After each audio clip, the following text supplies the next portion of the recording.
Okay. I want to test. Test. Is this working? Okay. Aw, crud. I love it when audio doesn't work. Properties. Wait, let's try something. Is it playing?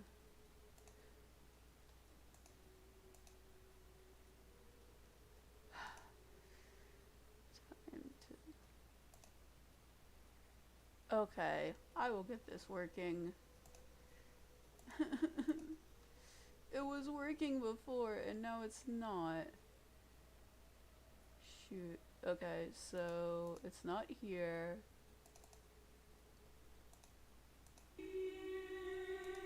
Yay, now the audio works. Okay. Time to complete the ritual of making the bed. I'm gonna do it really quickly.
Okay, I'm back. I feel that the spooky game music really does increase the bed making process.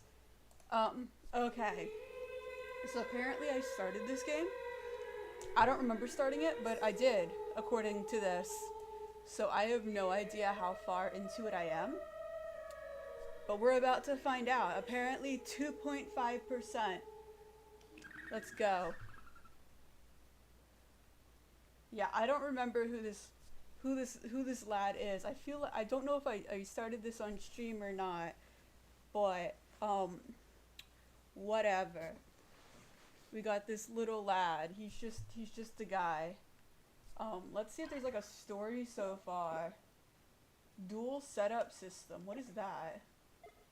The heck is this? Oh. He's level 1 and we're 2.5% of the way through the game. Hello. Ah. I don't know why, but it's not actually showing your comment in my little thing so let me try to refresh that cuz I can actually not read. Oh, okay. That is a username that is in a language I cannot pronounce. I'm sorry, person who said, I cannot pronounce your username, but hello and welcome to hell. We return to the Bone Zone, in which I demonstrate my lack of Castlevania skills once again. It's been a while since oh shit. If it's not apparent by me accidentally opening the map, it's been a while since I last played a Castlevania game, and in that time, I've not gotten any better. In fact, I have arguably gotten worse.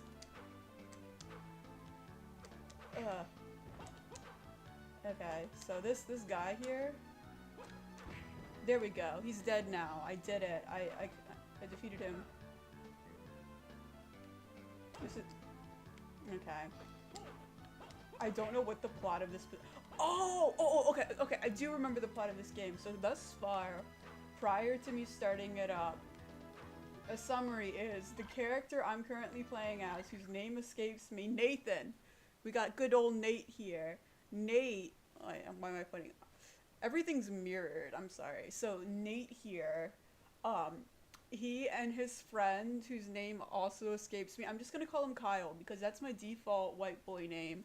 If there's a guy whose name I can't remember, he's a Kyle. So Nathan and his boy Kyle entered this castle because their mentor went AWOL and they think he vanished into the castle, right? So they come in here to find their mentor.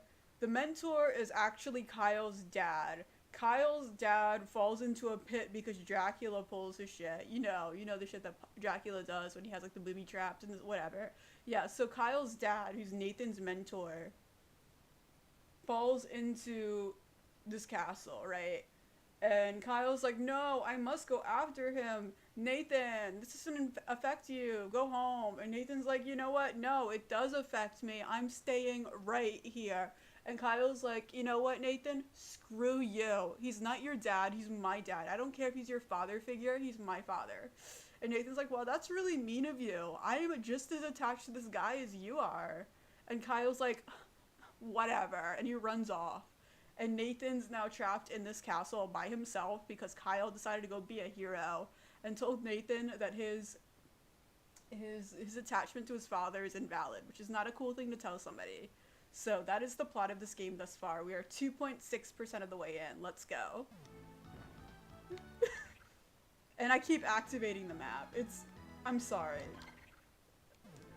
Every single one of these games has different controls, even though they're emulated on the same, like they're all in one game that emulates, oh shoot, all of them. Dang.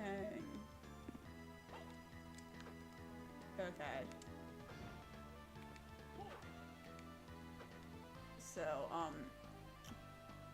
we have entered hell. Oh shoot. And everything here wants to kill me. I don't know why. Look at this. Look at this. This is ridiculous.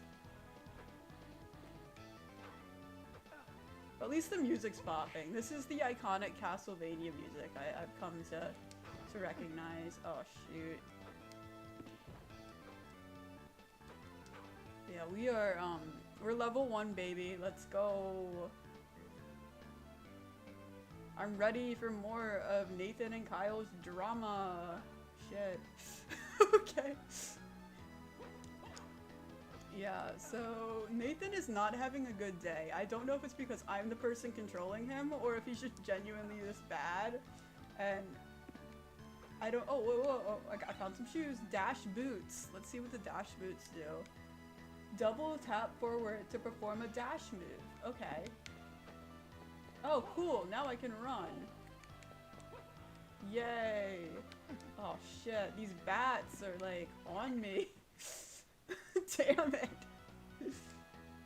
Okay, so we opened a door. Oh no. I don't know if it's just me, but the skeletons in this game seem a little bit more hazardly. I love the fact that those things the poison things that keep poisoning me are on the ground and I can't hit them with my whip because my whip is too high up.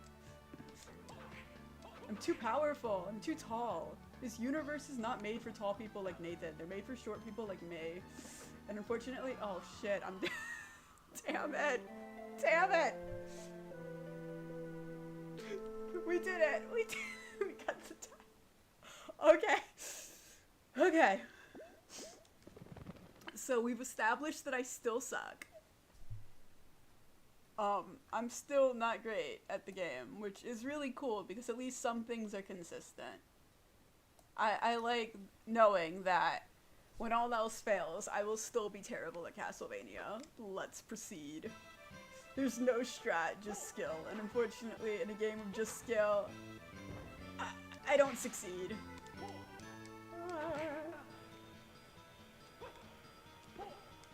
Okay, yay, I'm poisoned again!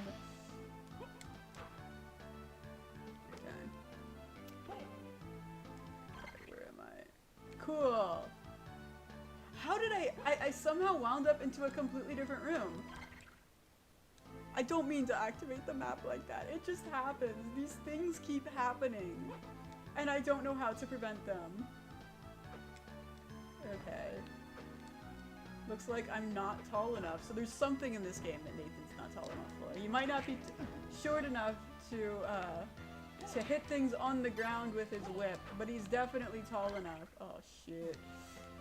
See, in the other games, the triangle button was the button that did special attacks, but in this game, it just brings up your menu. Where am I? I'm sorry. I love being lost. Okay, I think I was supposed to go down. That was where the boots were. Okay. Down we go. Woohoo! Not that kind of down. Just okay. Oh, okay, so I can whip the bombs out of the air. That's cool. That's a nice little thing I can do.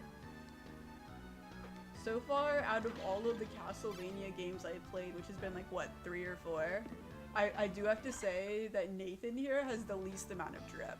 I am not vibing with his costume whatsoever. It's not doing it for me. I don't feel it. I get that he's like a rando who's just here because he doesn't have he accepted Kyle's dad as his dad or something. But he could really benefit from a better wardrobe. I think this is where the safe room is, so I'm just gonna go back in here to at least maintain my experience points. Yes, yes, we do want to save. Very cool. Alrighty. Okay, so this is which Castlevania game is this? That doesn't help me, like, whatsoever. This is Circle of the Moon. So I'm gonna change the settings on this stream so that it's really obvious this is Circle of the Moon. Because I know it's like, I'm making the game look really good, really hot right now. Gaming. Castlevania. Circle of the Moon. Yeah.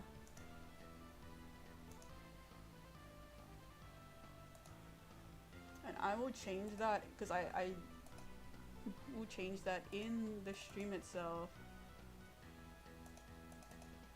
so that it's very obvious what game I am playing. I love how it does not like test. Okay, cool. Castlevania Circle of the Moon 2001. Very spicy. Let me change that here too because I don't know if it's here. Yeah, it's not there. Very, very cool. Okay, so it's there. Now everybody knows what game it is.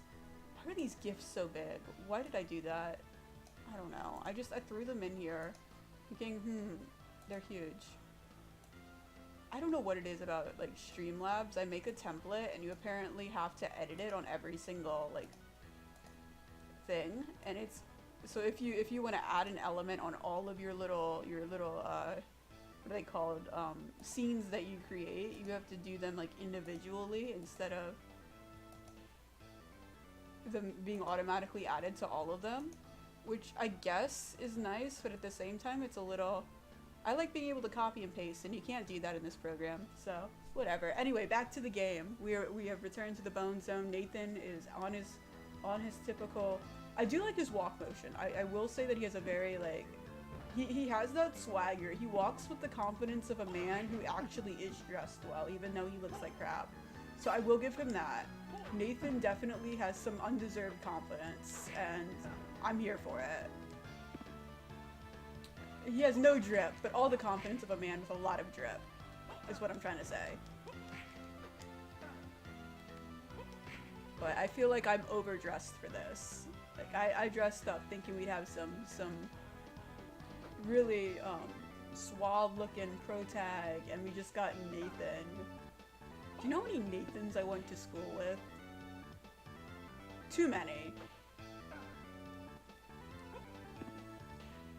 And they all dress like this, so maybe it's just like a Nathan thing.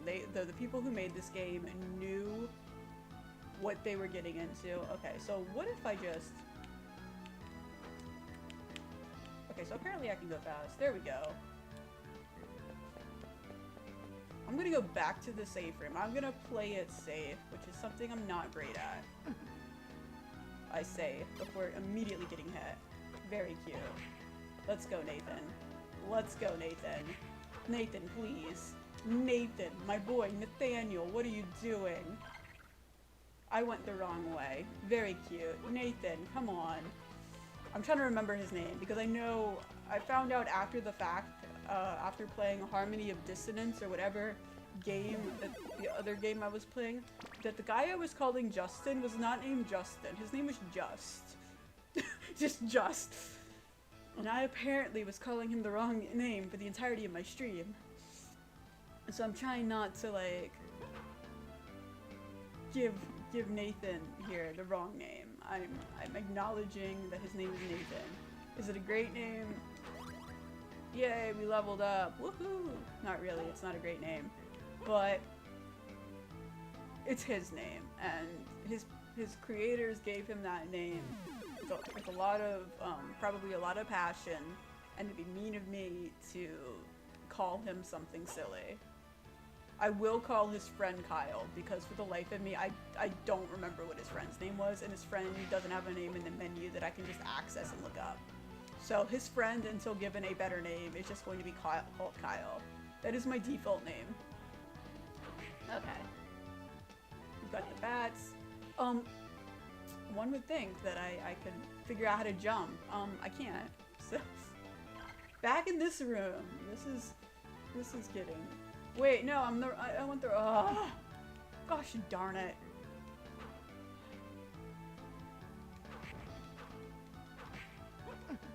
Okay. You know, maps were made for people like me, yet people like me have trouble looking at maps. We're gonna save again, because that's what I do. I screw up and save. It's in my nature. It's in my blood.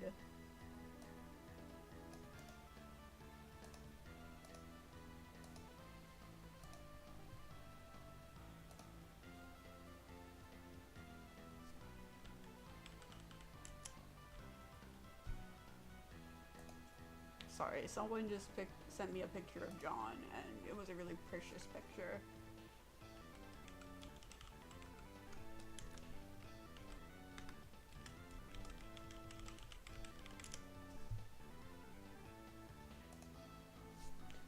Okay, so let's see how long I can go without...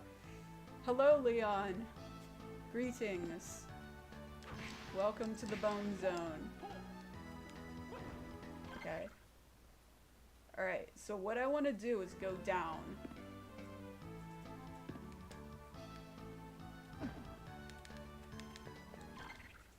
That's not the right... I'm still getting used to the controls, and I'm just not... Oh gosh. I hate these worms. These worms are gonna... These worms make me see the color red. They're not good worms. They're very not nice worms. Hello, Venezuelan. Are you actually from Venezuela, or is that just your username? I won't judge if it's just the username. I'm just curious. Hola. Okay. Okay, these bats need to stop respawning. Okay.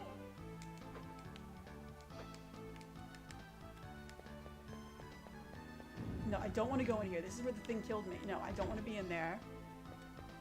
We do not seek death. Not today. Okay. Wait, what if I can... Yeah!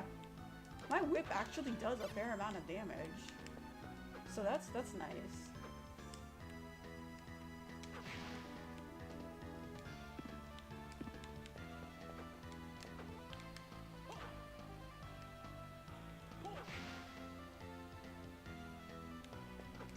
Venezuelan, I love your profile pic. This skeleton is sassy. I cannot see Venezuelan's profile pic, so I'm going to just assume it's a sassy skeleton wearing like a boots and nothing else.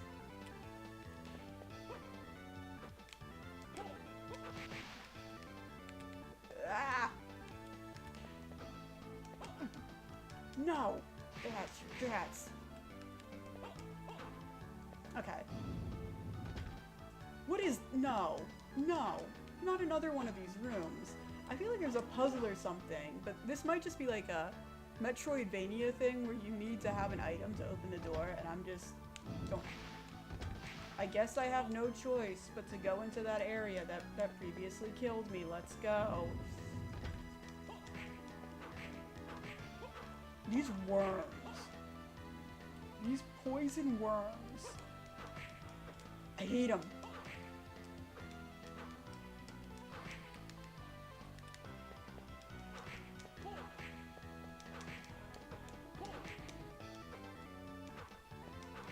Okay, we got rid of some Skeletors. Cool.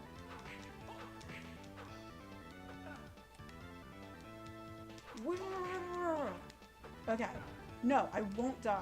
I won't die. I'm gonna make it through that door. I'm gonna make it to the next save point, and I will thrive. I won't just live, I'm gonna thrive. Thrive despite these skeletons that are trying to send me to an early grave. Enough is enough.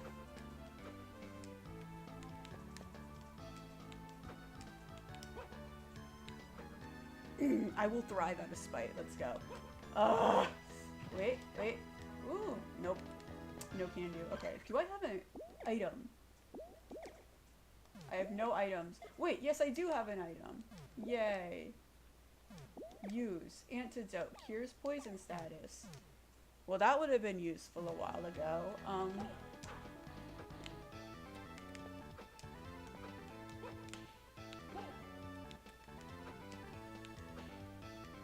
Okay, getting used to running in this game is something that's gonna probably take a while. No, not the bomb. Not the bomb. I don't want any conflict. I just want to walk around and be safe and have a good old time. Okay. I found a knife. I don't know what the knife can do. No. Yes! Does that mean I healed? Do I heal? It didn't heal me. Damn it.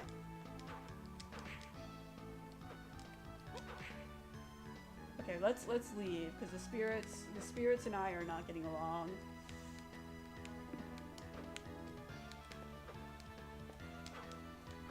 No! Okay, I lived. Shoot! Damn it. Damn it. Okay, but now I know the way. I know the way. This won't happen a second time. I will thrive. I will live. In the words of three Days Grace, I will not die. I will survive. Okay. Tap, double tap to run. Okay.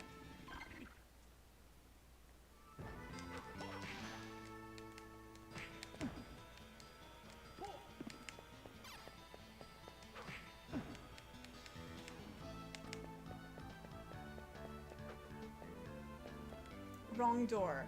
Okay.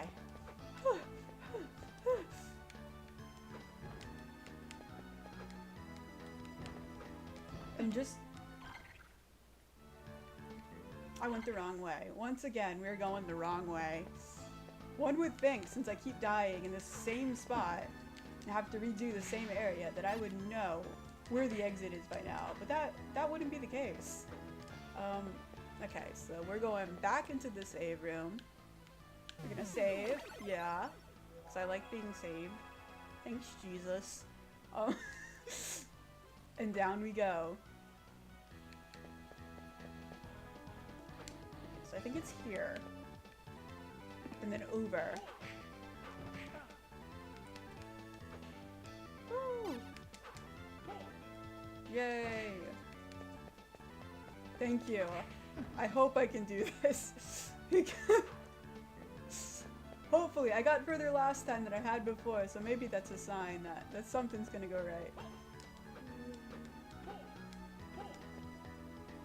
Okay, through the door we go. Oh, I guess I can just jump over things if I'm going fast. That's good to know. Oh, I got a shirt. I got a shirt. Now I can put clothes on. Heck yeah. Wristband. Let's use... I don't have the anti-poison item. Fantastic. Shit. Okay.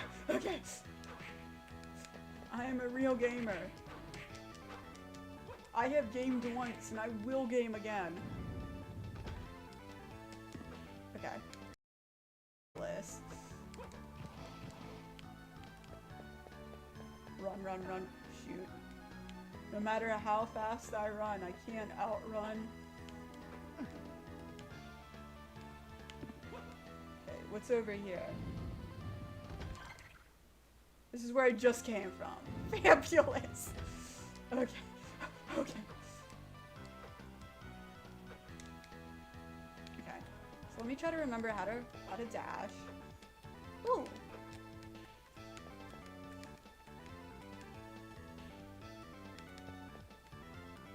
so.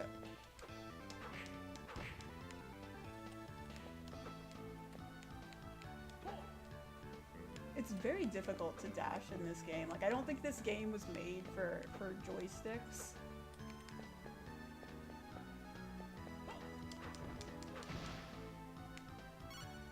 Yay, I got a heart. I don't know what that means, but it's mine now. Okay. These bats will not kill me. Not today.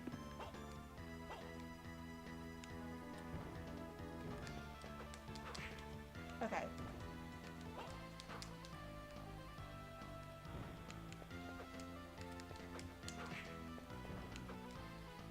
Is this a potion that'll heal me? Oh, crud. Go up. Go up. Go up. Go up. Up. Up. Your other up. There we go. Yes! I healed. Okay, so now I just have to find out where I'm going before I die. Oh wow, the lag on the chat is really, really something today. I just saw that pop up and you put it in the shoot. Let's see if I can fix that real quick.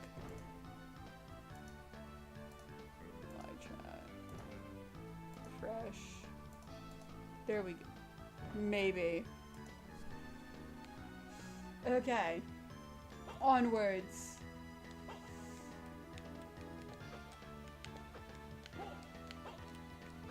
Also, does anyone know exactly how many Castlevania games there are? Besides just a lot. I know there are a lot, but I don't know how many. So I was gonna try to see if I could play all of them before the new Castlevania cartoon came out. But there are so many, and I can't find a definitive answer for how many there are. Is this a case where like some of them weren't released in different countries or something? I don't know if anybody knows more about the lore behind the actual Castlevania media than I do. And I know that the chat's like stupidly lagging right now, so I expect if anybody has an answer, I'll get it in like 10 minutes because... Oh shoot, okay. I have a knife. Wait, can I... I can do knife things now, that's cool. But there's gotta be a safe room somewhere. Okay, no.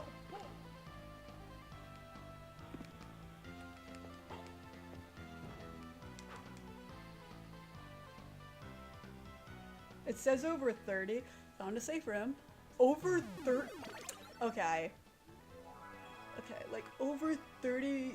Like, are they all like main Castlevania games or are they spin-off games? Because I know technically speaking, Castlevania games have been in other series as like cameos. If you want to get real technical. Again, I don't know why, like I can see you, the chat in my little side log, but in the screen, it's not updating quickly, but over 30 games? Jesus Christ. Okay. Castlevania fans, does the Captain N cartoon count as actual Castlevania lore? Because I want to think it does. I I think that's the best timeline.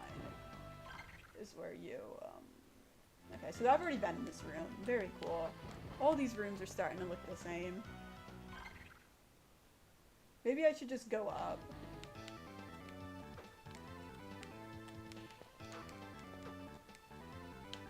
But this is significantly easier than that original passage I was in, so...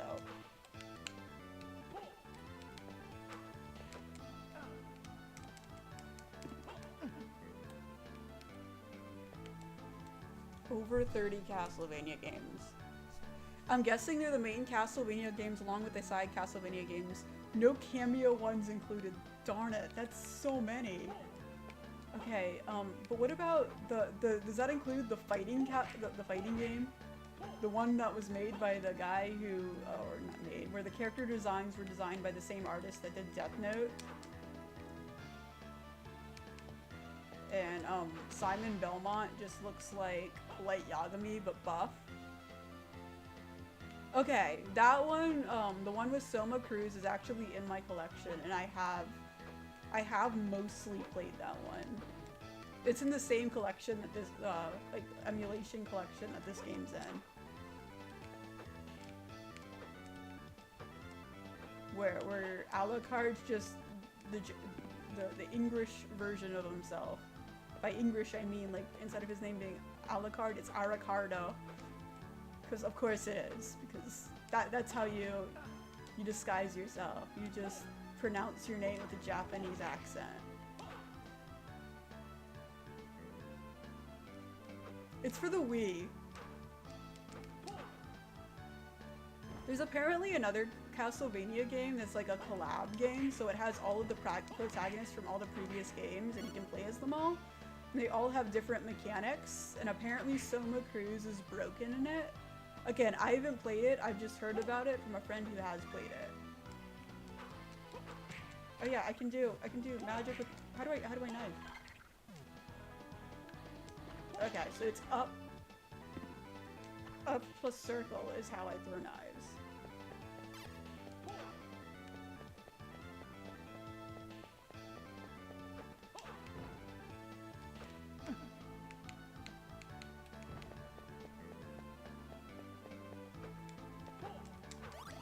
Yay, I'm level 3 now. Oh, that one has a bopping soundtrack. I've heard about the fighting one, right? The soundtrack for that one's just stupidly good for no reason.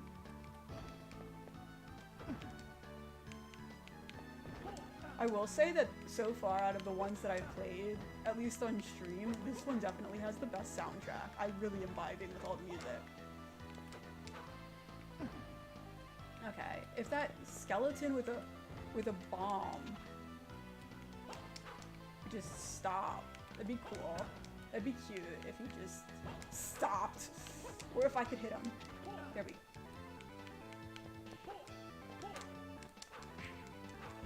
There we go. Finally, some damage dealt. I'm winning. I'm not winning, but I can pretend I am. In my head, I'm victorious. You still haven't watched the anime? Apparently a new one's coming out in September, so I was like, huh, I'm gonna play all the games so I understand the lore and I can get angry with the OG fans who got angry with the first cartoon.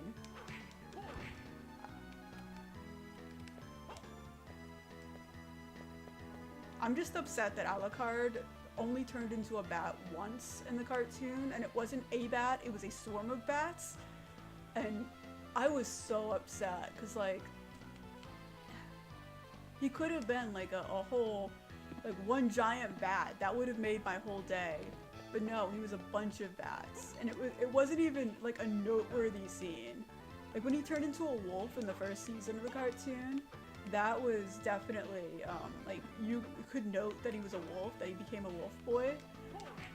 He went full wolf for like a whole part of a fight. But in the last episode of the last season, he turns into a bat for all of half of a second. Like, you'd have to pause to even see it. And it's a swarm of bats. And I was so sad. Like, look, Alucard's bat form brings me joy. He's just a bat, but a large bat in the games. But it could have, so much wasted potential. They wanted the banter. They could have had some really funny banter with him being a bat boy. Oh no. Just turning into a bat. He did kind of turn into Fog too, I think, but I don't care as much about the Fog. I just want to see him do the bat. They could learn their lesson. Okay, I do want to say that the cartoon wasn't bad. I'm not hating on the cartoon. I actually enjoyed it. However, it was not without flaws. The animation was beautiful. The voice actors were really good. The art was phenomenal. They actually got the artist who works on a lot of trigger animation, who I think what was it? The animation director for, it's not an animation director, it's the keyframe person, the person that draws the actual like fight animation for things like Kill la Kill, worked on an episode of it, and that the fighting in that was just beautiful. The story itself, not terrible. It had a pretty good story. I did like, by the end of it, like, there were a couple characters at first I was like, huh, I wonder where they're going with this. But by the end of it, all of the side plots were really well done.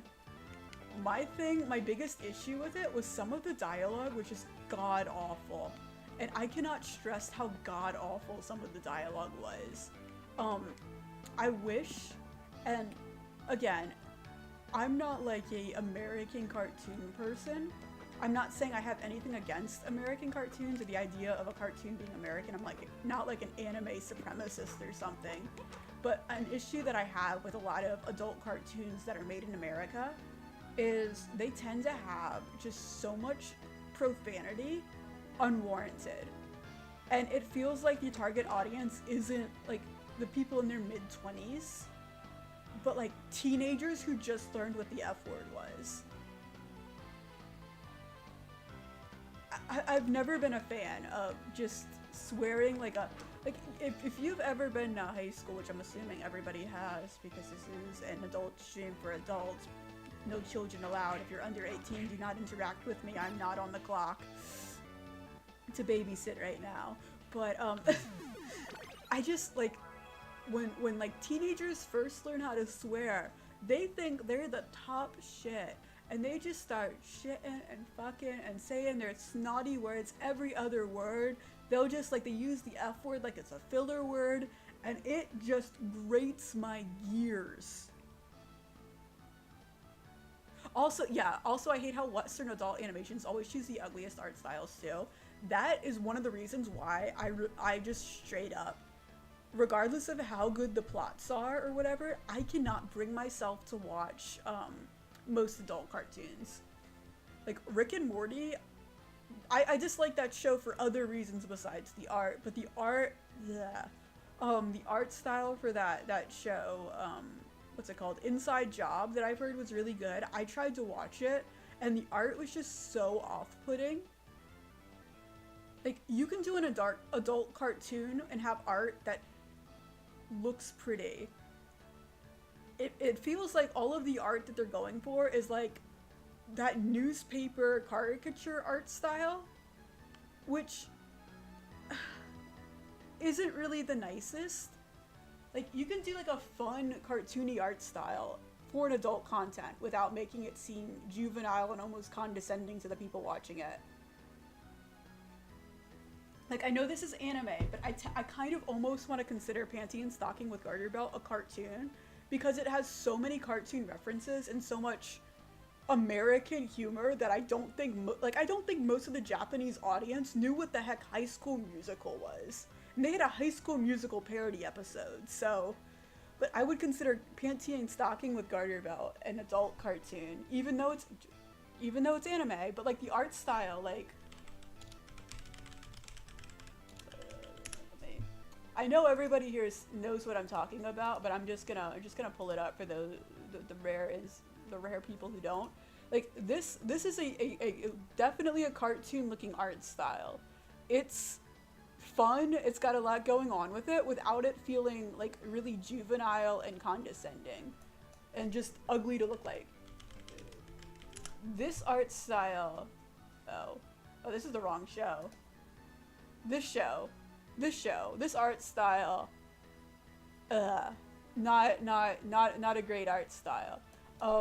I know everybody here knows what Hell of a Boss is, and the Has Been Hotel. This is a really nice, fun, interesting art style that doesn't make me feel that isn't ugly.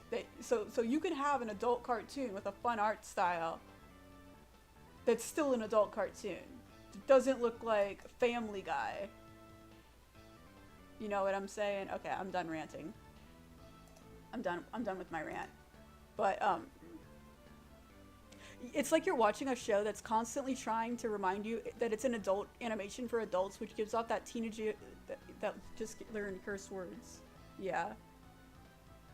They try way too hard sometimes. Yeah. Another thing, like, this is, again, I like the plot of the Castlevania cartoon. I would highly recommend it to anyone who's interested in watching it because it's pretty good. And I liked most of what happened in it, or most of like the, I don't want to say I liked most of what happened in it because there's some terrible things that happen for the sake of emphasizing how cruel the world is. But like the plot and the world building and the art and the animation are all really nice. The character designs are great. A lot of the characters are really done. I think the profanity took away from it because it just detracted from it. And this is another pet peeve of mine. They had one character in it. Like there was a lot of dialogue that was just really questionable. Like it felt like ad-lib, which kind of worked for the main cast. I will say having Trevor just say unfiltered crap that sounds like the actors just saying shit was hilarious. That was funny to me. But there's one guy, like Saint Germain, who comes in and just says some shit and then leaves. And I am entirely convinced that all of his dialogue was just inside jokes from the people that were actually making the show that they threw in there because he's like not a time traveler, but he's got some shit going on. So he's not from this plane or something. And it's really, I don't think that's a spoiler because it's implied from the moment that he's introduced that he's just seeing shit from other dimensions and stuff. That's his gimmick. And so he comes in making like really, really obscure, not obscure, but just saying things that makes me feel like I've just walked in on my sister and her friend group and they're talking about like referencing a joke that I wasn't there to participate and I don't know, but they all think it's really funny because they were all there. It feels like everything he's saying is an inside joke that only the staff that worked on the show gets. Which is kind of funny because it fits his character, but at the same time, it just makes every single moment of his dialogue just like, what am I listening to? What was that exchange? What the heck? The Hell of a Boss art style is a bit off-putting for me as well, but I know what you mean. It's different with how it approaches the adult show style. I'm tired of it. I don't even know what Jermaine is. Is he a prophet? He's this and that. Okay, yeah, so I think he's like an actual historical figure. I'm pretty sure he's French, which is cool. But in like Castlevania, he's basically a prophet.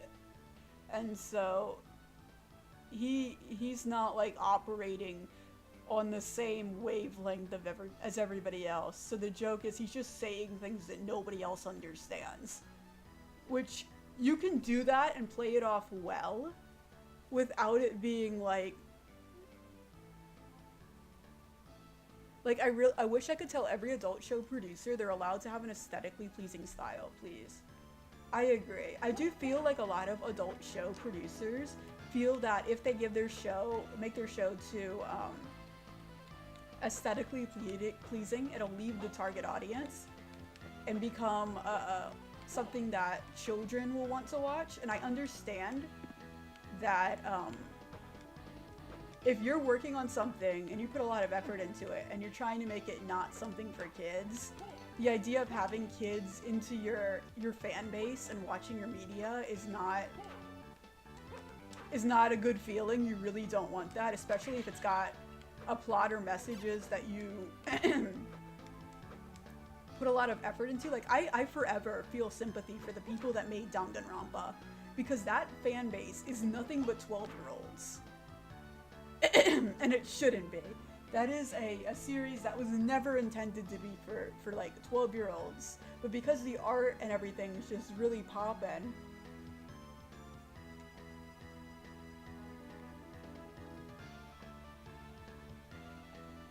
All the kiddaroonies are into it.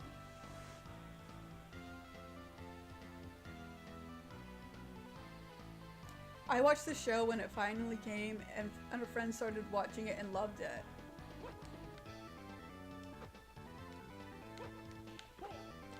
So, the Castlevania, I think that the Castlevania show gets away with a lot of the tropes that all of the other adult cartoons have in overabundance, solely because the art is so good.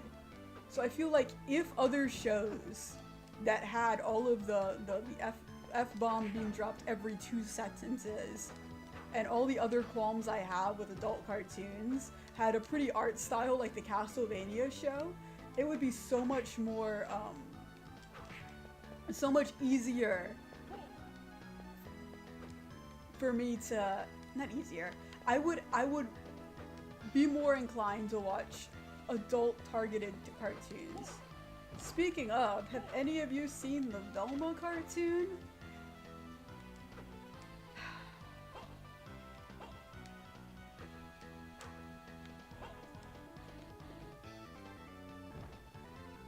Does it work anyway because kids see an edgy show and watch it because it's edgy Lamau?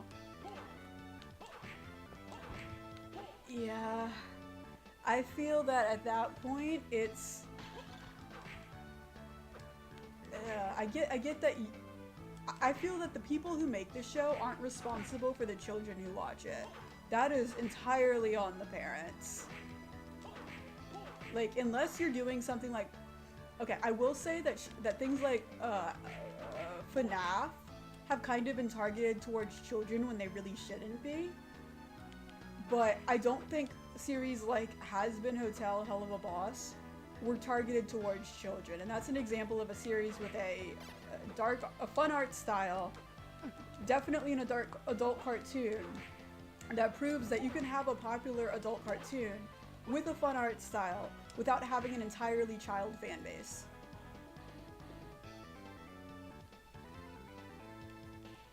Okay, so I kind of knew Velma was bad, and then I had a really bad stupid shitpost idea, so I forced myself to watch it for the sole purpose of making the shitpost. Okay, I have thoughts about the Velma cartoon. As terrible as the plot was, and as much as I want to hate every aspect of it, I do have to say that the art style, I don't know if it was because it was animated so well, but the art wasn't terrible in that. Like, it had more of a cartoony art style than, it had a cartoony art style, but it was also a fun art style. And it, like, was cartoony without looking just ugly, if that makes any sense. Pull up.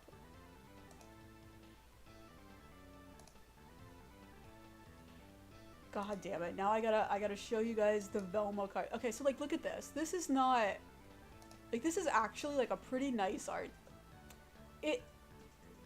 It's not like an art style that I'm like, wow, that's my favorite art style. But it is aesthetically pleasing without, like, looking too like, this is a fun cartoon art style, whereas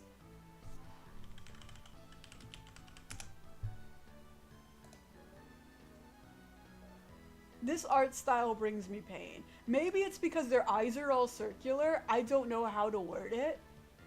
I don't, like, anybody who's like an art expert I'm not the person. I don't know how to describe it. What the fuck is this image? Um, but this art style here, I don't like. Um, this art style also, it's the circular eyes. I figured it out. It's the circular eyes. That's what I hate. That if you have an art style that has circular eyes, it's gonna bring me pain. That's what it is. So their eyes are not circular. That's why I don't hate this art style. I figured it. I've cracked the code. I have cracked the code. The system has been broken. But god fucking damn it. I'm sorry for swearing. Gosh darn it. This show is god awful, and but the art style looked pretty good. I almost want to say, like, there's like two characters in it that are actually decent.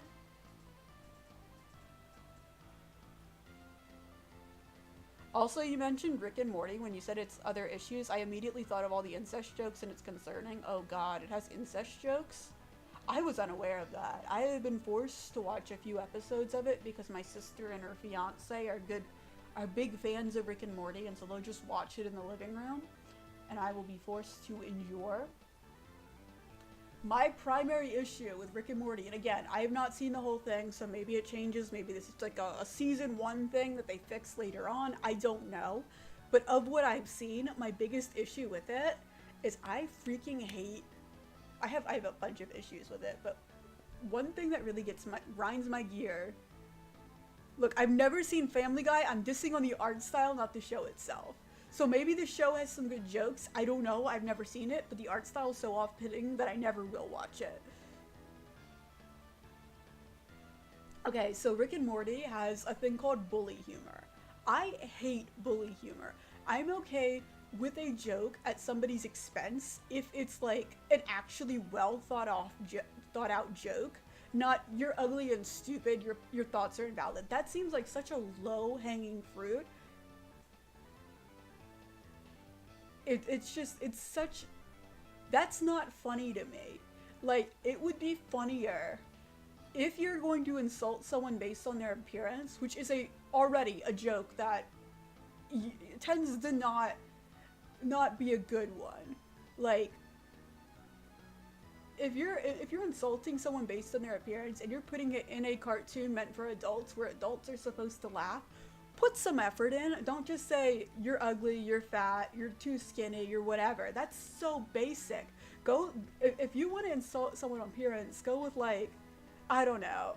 One of the best roasts I've ever personally heard was somebody looked at me and told me not to look at them because my eyes look like Anakin Skywalker before he killed a bunch of orphans in Revenge of the Sith. And that stuck with me. That was a pretty good insult.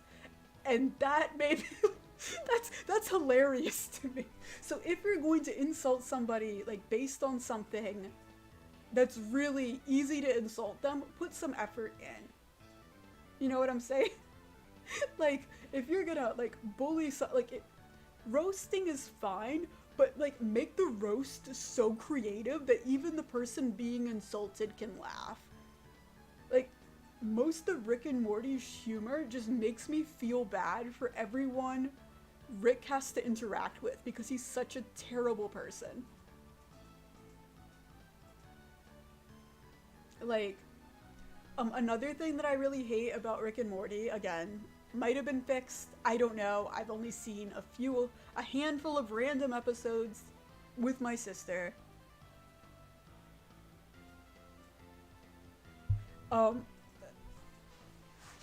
so another issue I have with Rick and Morty's just premise is that Rick is a really, like, he's a dude.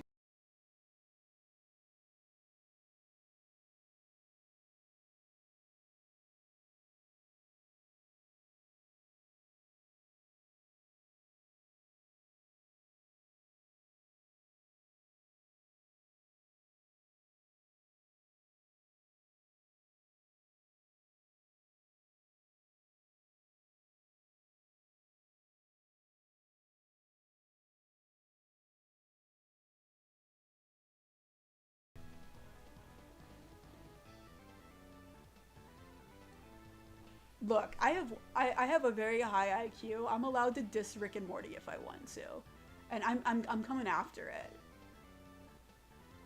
If you have a show where your protagonist is a douchebag, the show has to acknowledge that your protagonist is a douchebag. Otherwise, watching it makes you feel like a piece of shit, right? So I get that Rick and Morty would be a lot more, like, besides the art style, which I don't like, would be a lot more bearable, which I don't like, would be a lot more bearable if the show acknowledged that Rick's negative qualities don't, Rick's intellect does not negate the fact that he's a terrible human being. So the show basically is like, if you're as smart as Rick, you don't have to be a good person. Everything will be, you'll get everything going for you because you're super smart. Where I don't think that's I think that basically, I get that it's an adult cartoon, so it doesn't have to have a moral or whatever. I just don't like it because I feel like shit while watching it. It makes me feel like shit because everybody who does anything nice for Rick gets punished for it, and the show acts like they're the ones in the wrong for being good people. And I don't like that. I don't find that funny. I don't find that entertaining. It just makes me feel like shit to watch it. I am done ranting about Rick and Morty. The Velma show had very similar energy in that Velma is also a terrible human being. None of the jokes in it were funny. Okay, a few of them were funny, but not enough to justify the show having Velma being a terrible person, while the show's like, yeah, she's a great person. She's the world's best detective. She's so smart and everybody else around her is stupid and they don't understand her. Therefore, she can get away with being such an awful person. And the show's never like, yeah, Velma sucks. And we hate her too. No, the show's like, yeah, Fred sucks and we hate him, even though Fred's the only bearable character in it.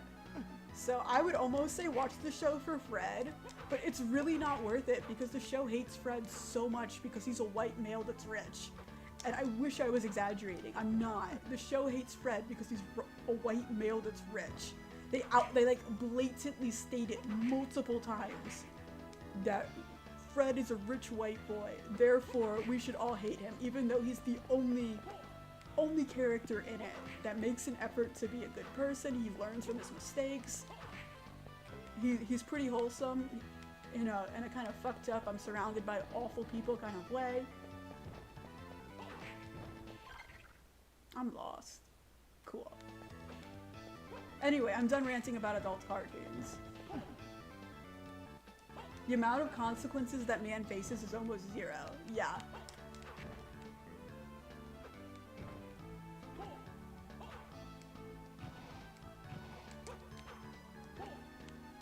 Look, we live in a time and a place where terrible people get away with too much as it is, that I don't really want to see a fictional scenario where a terrible person gets away with everything, especially if the fictional scenario is not acknowledging that he shouldn't get away with it and that it's terrible. You know what I'm saying? That just makes me feel bad.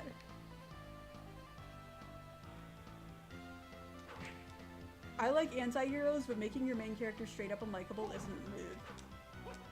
I think there's a way to make your main character, you can have a character that's a terrible person and make them like, I'm trying to think of, like, okay, so Dio Brando from JoJo, he's terrible. We can all admit that Dio's a terrible human being. He has an awful personality. He does bad things, correct? But I think at the same time, most people that watch JoJo enjoy scenes with Dio in them. Like, people are like, oh god, I hate Dio, he's so awful. But at the same time, every scene with Dio is great because of how ridiculous he is and how over-the-top awful he is. He's so over-the-top with how bad he is that you kind of have to like him because he's so ridiculously, like, grossly evil that it's funny. That everything he does it's like, he's so bad that he's good. Like, he's a bad person. We all know Dio's a terrible person. In the story's like, yeah, Dio's the freaking worst. Man, guys, I saw Dio once and I almost died. I just looked at him and I nearly passed out. He's the worst. And the show's like, yeah, Dio's the worst. And when Dio comes in, he is the worst. And it's funny because he's so bad and he always, like, defies expectations with how terrible he is. Like, you think he can't get any worse, and he does, and it's just entertaining because it's almost refreshing to see someone who's so, like, adamantly evil, and there's no, like, but the difference between Dio being a terrible person and Rick from Rick and Morty being a terrible person is that Dio like, the whole narrative of JoJo acknowledges that Dio's the worst, that every problem in the entire universe is Dio's fault. We hate Dio, but we love him because he's so ridiculously over-the-top, cartoonishly evil that it's hilarious. It's really fun. But I think that if watching JoJo, if JoJo had Dio and Dio was the main character, and the plot didn't acknowledge that Dio's a terrible person, and in fact was like everybody else that's ever done anything nice to Dio, it's their fault. If JoJo was framed from like Dio's perspective and then had Jonathan in the wrong for being nice to this new adopted brother, Dio would not be, like, if you have a terrible character, you can have them on screen a lot, but the way you frame them, you have to acknowledge that they're terrible. Otherwise, it's not interesting to watch. It's not. Otherwise, the only way you can appreciate this terrible person that gets away constantly with doing terrible things is if you, the audience member, are also a terrible person.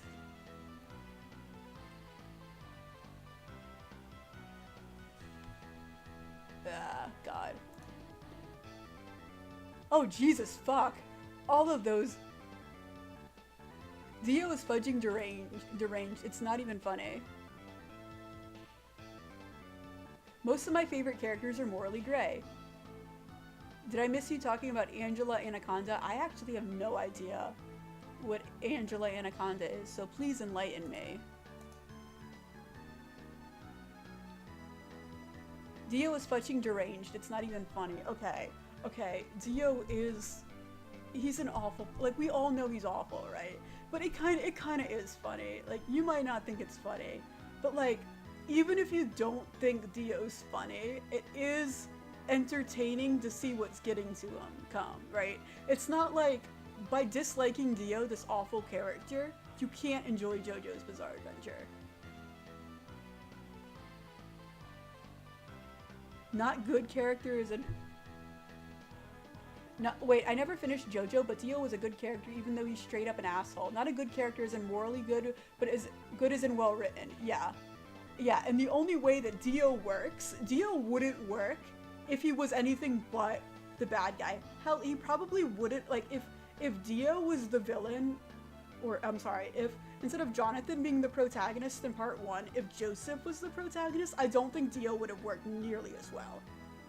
Because Dio works as well as he did in part 1, because the main character was such a goody two-shoes that you kind of have to have someone who's comically evil as the bad guy. And vice versa, I don't think Jonathan would have been nearly as good of a protagonist if the villain was anyone but Dio. Like, if Jonathan was up against, I don't know, the Pillar Men, who weren't near, like, they were just trying to survive. They weren't actually, like, it wasn't that, like, they could be reasoned with. They weren't terrible people like Dio was. Like, if Jonathan had to go up against Kira, who technically... Is Kira truly evil when his morality is completely... He's working on a different moral, what's it called? Kira, you can't even call Kira evil because Kira's working with an entirely different moral code than everybody else. So, Kira isn't technically, like... Yes, he's the bad guy. Yes, he does terrible things. I'm not justifying anything Kira says or does. But I'm saying that, unlike Dio, who's like walking around like, yeah, I'm the worst. What I did right then, it was bad. That was a bad thing I did. Kira, in his head, isn't a bad person and hasn't done anything wrong. And he, like, just the way that Kira sees the world is different from everybody else. Same with like the Pillar Men. They aren't like human, and they aren't looking at the world with a human mindset. Therefore, having a character that's like less black and white evil good with Jonathan wouldn't have worked. Likewise, having like Joseph, who does a lot of like, let's be real, not great things. Granted, he's on the good side, but he does some terrible things, and the show acknowledges he does some terrible things. Just morally not great things. Having him against Dio wouldn't have been nearly as... It wouldn't have worked as well. I don't, like...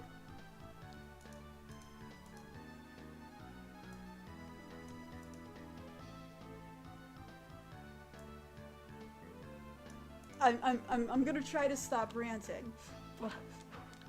I've thought about this a little bit, if that's not apparent. Okay, anyway, we're back in the Castlevania, a series where I am of the opinion that Dracula is not in the wrong for the majority of the Castlevania games, solely because Dracula and all of Dracula's minions that live in the castle aren't really doing anything, they're just chilling. IDK of Kira is evil, but he did some things that are evil. Oh no, I'm not saying that anything Kira does are good or justified. Kira is like, of all the JoJo villains, Kira is the one that I am the most terrified of because of how realistic he is. Kira is the scariest JoJo villain, hands, no pun intended, hands down. So, Kira is not a good person. He isn't, what's it called? Like, none of his actions are good. He's a serial killer, for Pete's sake. He's not a great guy. However, the moral compass, okay, so you know how like, some animals don't have the capacity to be evil because they don't have, God. I'm trying to think of how to word this without making serial killers sound like they're not bad people. Okay, so Kira is a bad person. Yes, totally, 100%. Kira, bad person, bad guy, bad dude.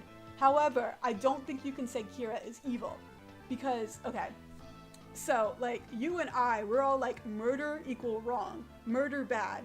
But in Kira's head, murder isn't bad. Disrupting the peace is bad. Murder is bad if you inconvenience someone else by murdering someone. So Kira, in his head, he's not doing anything wrong. Kira lives a quiet life. He's just going around, and Kira is 100% in everything that we see of him, convinced that the only time he does anything that's morally incorrect is when he disturbs other people. So when he's killing women that live alone, that aren't bothering and he's doing it quietly and not bothering anybody by killing them, he's not being a bad person in his head. I'm not saying that he isn't doing anything wrong. I'm just saying that Kira doesn't have the mental. He's working on a different. He's using math with different formulas and different numbers than we are. I think you're disturbing the person that was trying to live by killing them.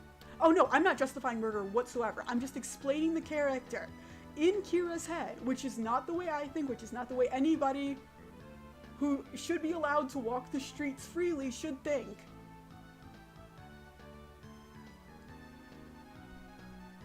In Kira's brain, he is of the opinion that he's only doing something wrong if other people are inconvenienced. So when he killed, what's-her-face, Raimi, right?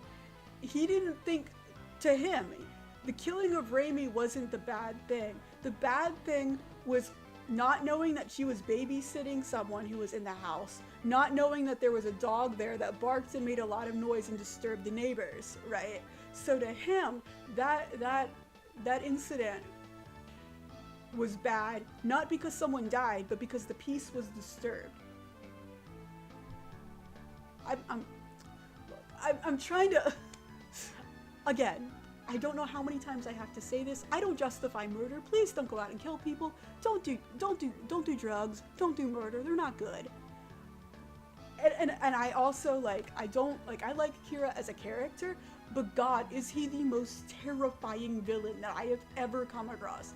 Unironically, when I first read JoJo, and note that this was back when Duwang Translations was the only version of Part 4, so you know it's spooky, I did not sleep for a week. Kira scares the shit out of me.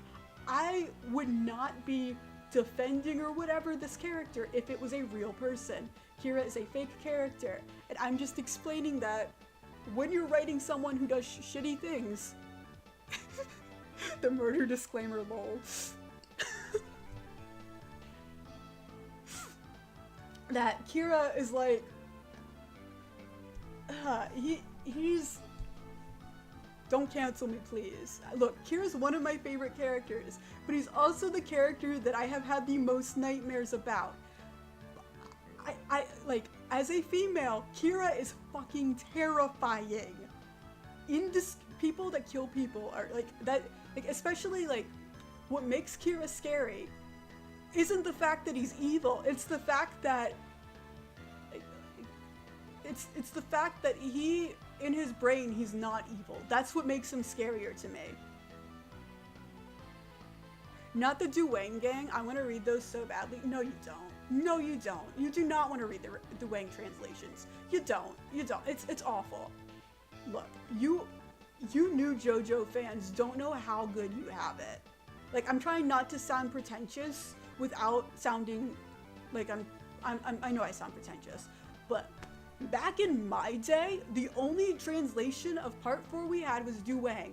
The only translation of Part 5 we had was written in like Arial font, so it was like, the font was not aesthetically pleasing, and the translation was so terrible that nobody knew how the hell King Crimson works.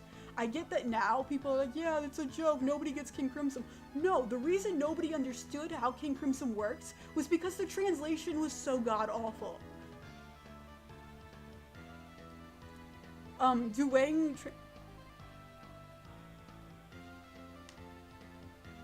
the net manure from Angela Anaconda is the scariest villain. Ariel, no.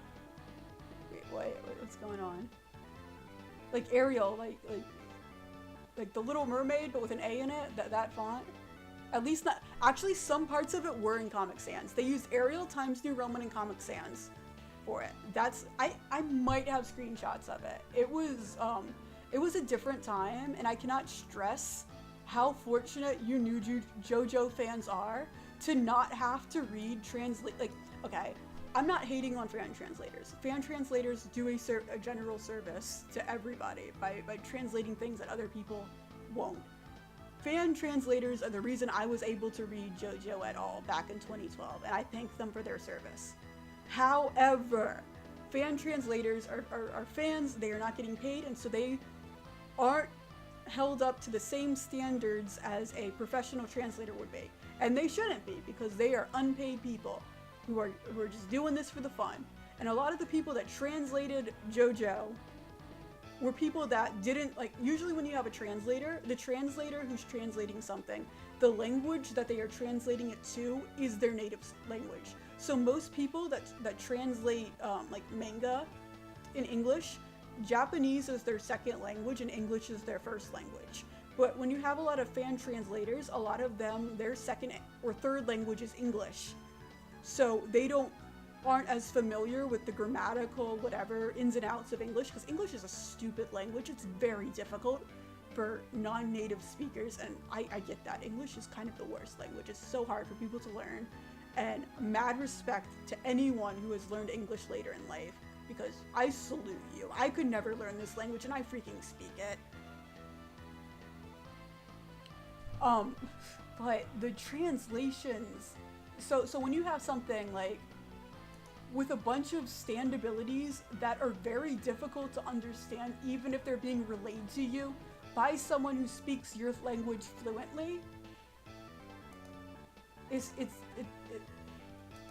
so I would have trouble explaining King Crimson to someone in English, and English is my first language. So So having someone who English is like their second or third language trying to explain King Crimson to me is how every single person in the JoJo fan base who read the manga back in the day felt.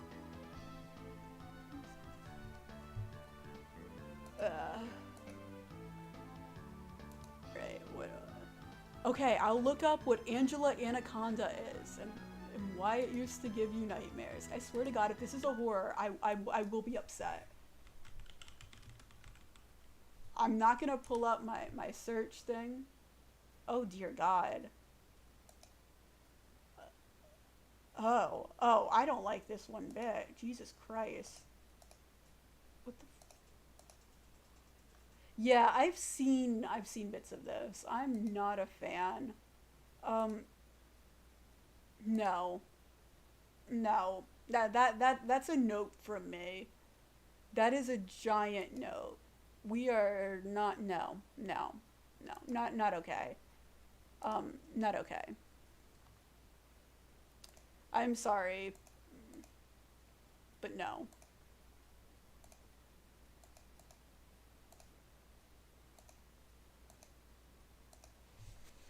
Not a fan. Alright, so back to the game. I will try to stop ranting for just a few minutes. Sorry if that was your favorite anime. It's not doing it for me. I don't like that art style. Oh wait, I already went in here and it was the wrong place.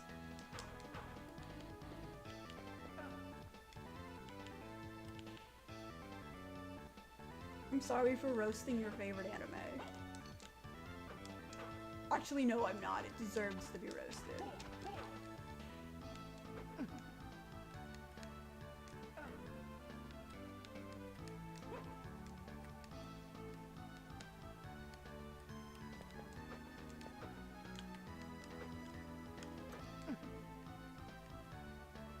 Evil justifying murder for 15 minutes? No, guys, like, murder's bad. No, I'm justifying why Kira's my favorite character, even though he scares the shit out of me, and I don't condone any of his actions. Look, wait, Leon's here, so I can show it. Look at this awesome wallpaper. Courtesy, let me make sure that, look at this. This is, look at that. Shout out to Leon the Lenny for making the best Kira wallpaper I've ever encountered. This is incredible. Yeah. Also, he's purple, and he's based off, he looks like David Bowie, which is an added bonus. Oh, shit. We just close Discord so I can stop opening it. That would probably be smart.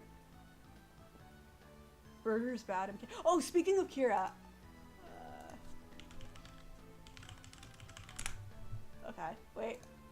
I don't know if all of you... I have been waiting so long for them to come out with this, and I'm so happy. Look at him. Look at him. He's finally here. I have been waiting since, I think, 2016-17 when they announced the Rohan one. Or no, when they first started announcing the JoJo ones. I have been waiting for Akira Nendoroid for literal years. I have pre-ordered him. He comes with this head. I'm so happy. He arrives in, like, January. Kira, my beloved. But I do, let me reiterate, my YouTube channel used to be a Kira, I don't even know what you call it, a stan account, a Kira shitpost account. I might like Kira, he might be my favorite, but if he was a real person who existed and actually killed women, I would not like him. Again, murder equal bad.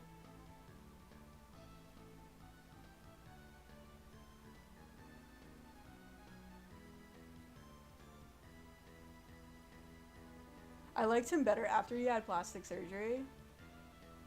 Yeah. I kind of like, okay, this is gonna sound, I'm trying to figure out, again, I don't know anybody in my personal life who has killed anyone, and I'm not gonna say I do, but like, I also want to say that, like, I know there's a lot of people that are fans of characters and you're like, oh my god, I love this character, and and they're like romantic, like they're like, oh my god, I'm so hot for Kira. No, I'm not like that. I really like the way that he's written, and I like his characterization, and I like that everything single aspect of him is a horrible dad joke. Like, his names are puns. He's so well written. He's like one of the best. Kira's such a good character. No, it's not that he's evil, but also no, I don't think Kira's hot. I do think his character design is aesthetically pleasing, but I've never been like, wow, damn, Kira, murder me, daddy. No, that's not the kind of person I am. Do you think the plastic surgery stand can give you muscles? No, it didn't actually change his physique, it just changed his face. He just happened to be the same height and build as this other dude.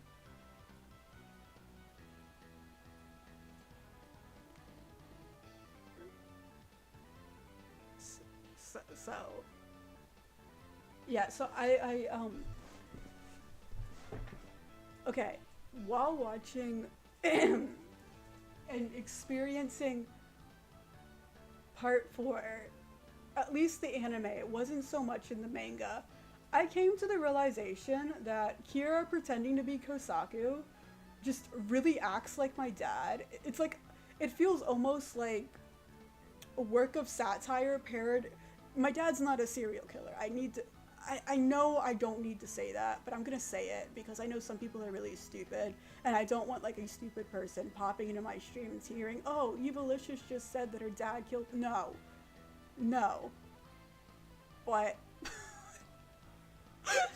what I'm saying is, it's like watching the parts with like Kosaku Kira is like watching a parody of my dad just doing stupid things, and that adds an extra, like, that's not why I like the character, but it does add an extra layer of personal comedy that I enjoy.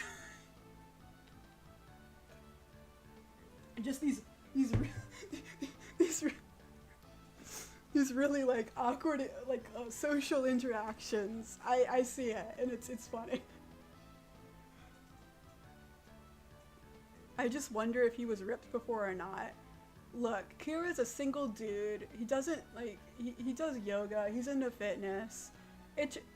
Also note, wait. So I think that Kira is more toned than the average man, but you have to keep in mind that it's the Iraqi art style that makes him look more ripped.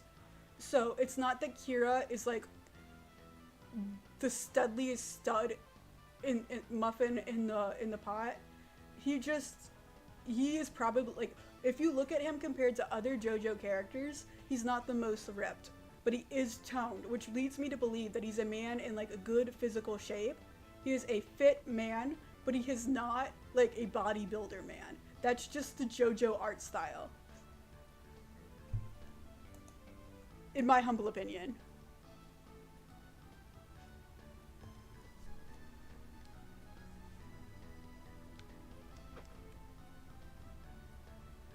But after part 3, everyone stopped being bodybuilders. Yes, but there's still like, there's, have you seen Hayato? Like, that child is built like a rock. You cannot, even though they're not bodybuilder fit, the JoJo art style is still more muscular than, let's say, I don't know, what's a more not JoJo art style?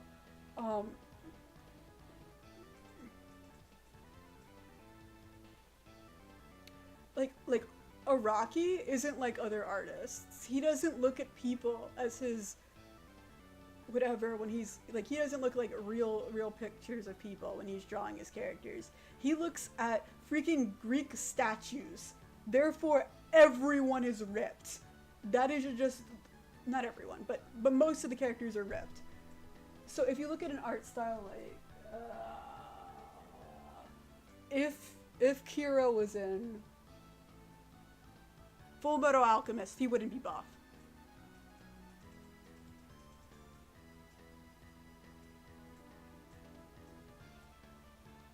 Angela Anaconda is non-JoJo art style. Cease and desist. Jesus. Okay. Anyway, I'm going to play more Castlevania. I'm done. How did I even get on this rant? Saint Seiya got that weird style, but I love it so much.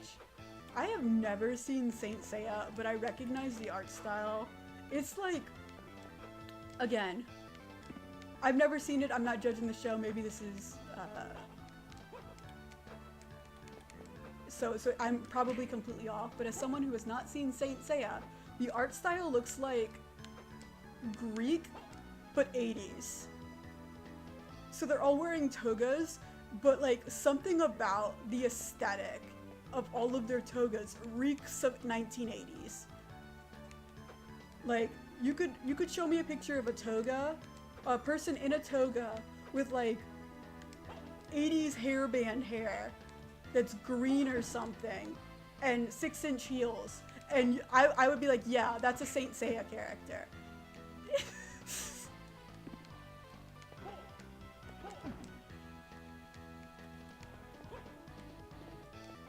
You probably shouldn't judge Angela Anaconda before seeing it either.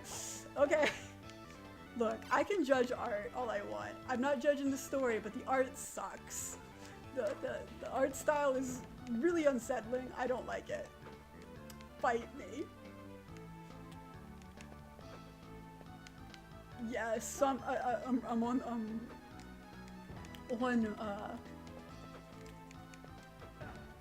what was that? Gem in the Holograms?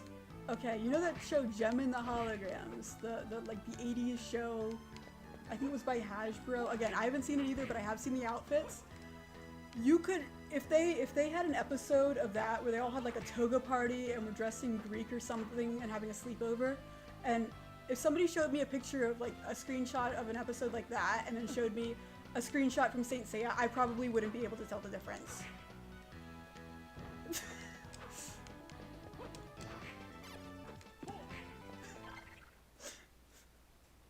Okay, I'm going the wrong way. Wait.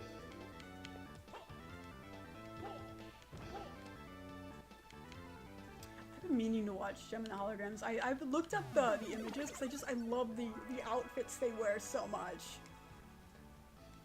But I've never been able to find like the show anywhere.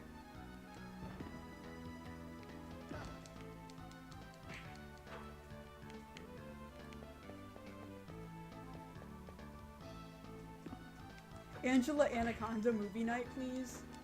No. I refuse. I will not be participating in that.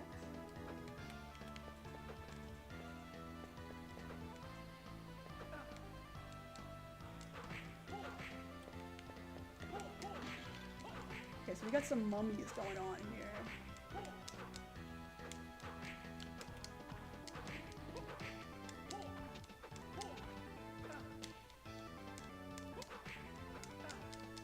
Okay. How do I get up? Okay, wait, if I go here.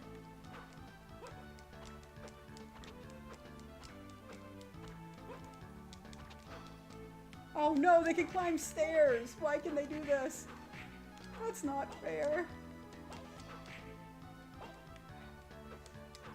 Okay, well, you know what? Maybe I'll get an ability that lets me be taller.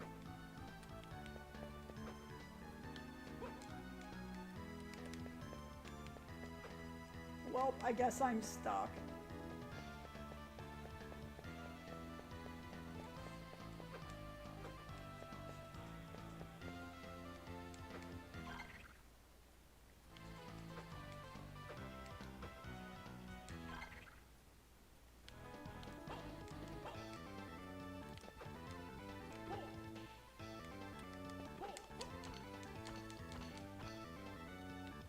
Gremlin. That is not a gremlin. I have never seen a winged gremlin before in my life.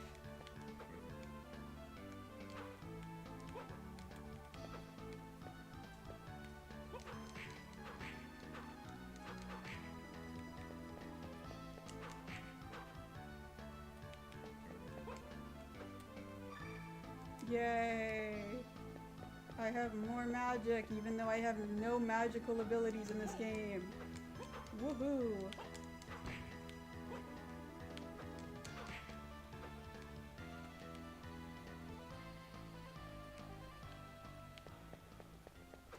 haven't gotten to a single... Oh shit. I say right before we get to our first area boss. I was gonna say, we hadn't gotten to a single boss in this game yet. But I think... Yeah, I can't leave. Damn it. Okay.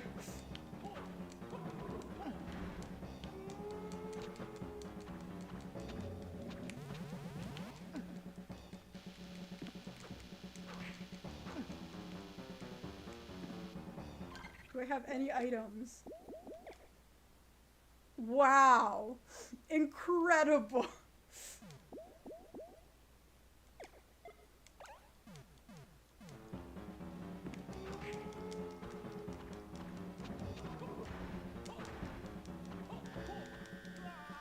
Oof!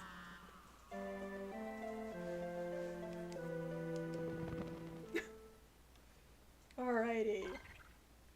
Let's try to repeat that, except do a little bit better.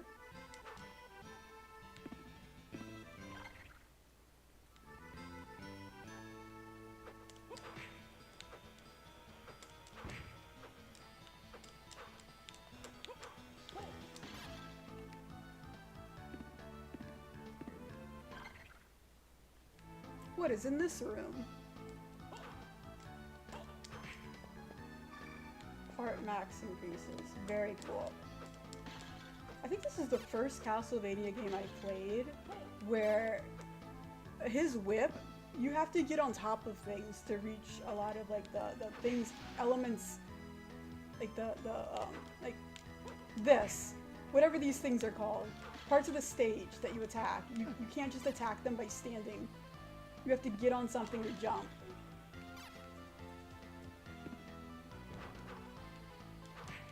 See, like, I'm too short.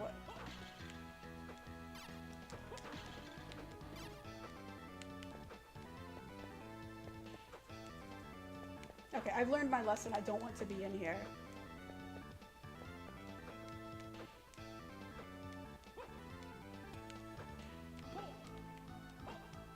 Oh, chill. Do I play horror games? Nope, I do not. Because I get scared really easily. And anything that's interactive, that's horror, is worse for me than something that's just passive horror. If that makes sense. I like sleeping. Without having nightmares.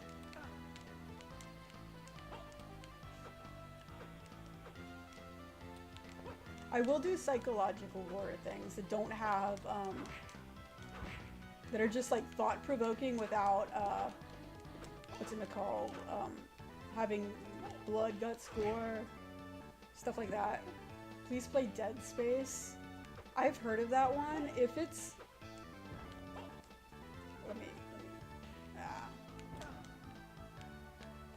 depending,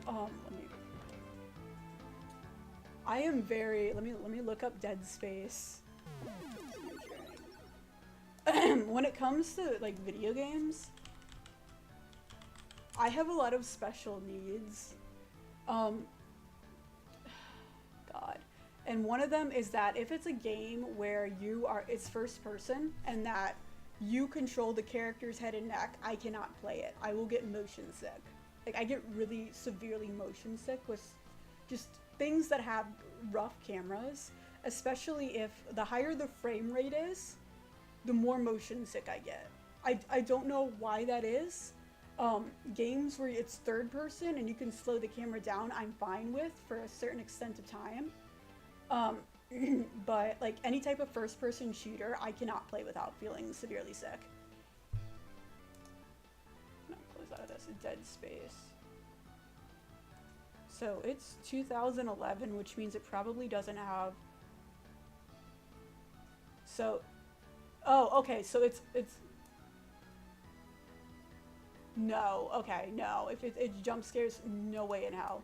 I'm sorry. Anything that has jump scares, those, no. Yeah. If it was like a puzzle game that was horror, I could handle it. If it's a jump scare game, Especially if it's like first person, there's no way. Sorry.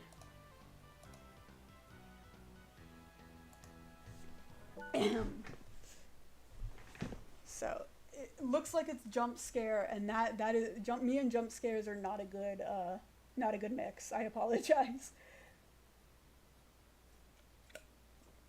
I have to take medication so I'm not getting jump scared literally in my daily life. I can't handle a game that's going to actively be jump scaring me, even if I know it's coming. It's not a good mix.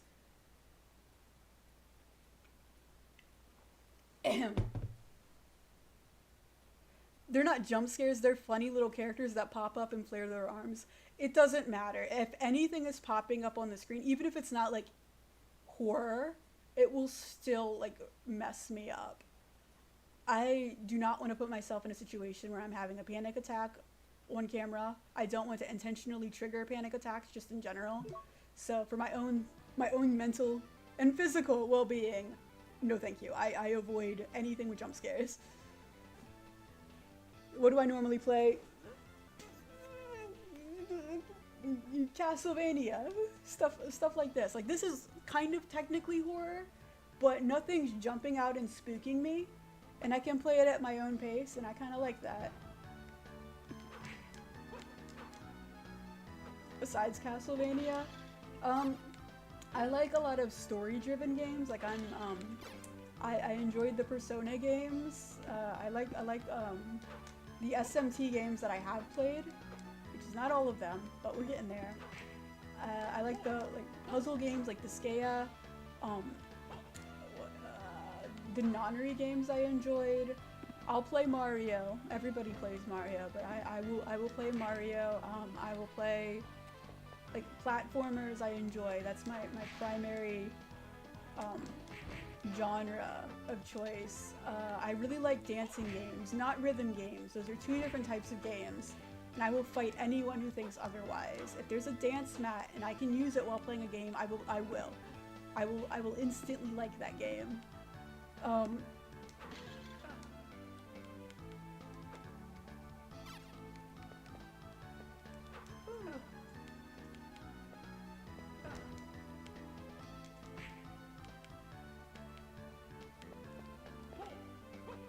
So most of what I play and enjoy are things that are offline, and something that you don't have to compete against other people at.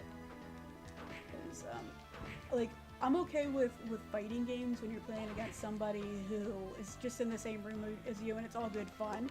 But the moment you have to play a game against people that are playing it, like, professionally, I don't want any part of that.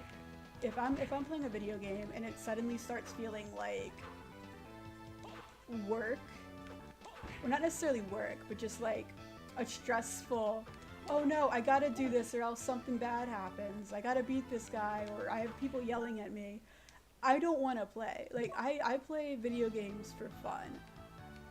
And to those who play them competitively, you have a lot more endurance and strength than I do, and I will never fault you for that. But I just don't like playing things online competitively. In any competitive environment where you are up against people that aren't playing the game just to have fun, if that makes sense. Alright, let's fight against this guy. What could go wrong?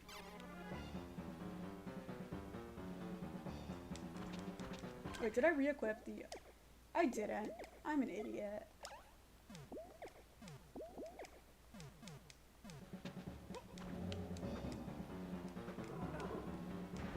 Dang it.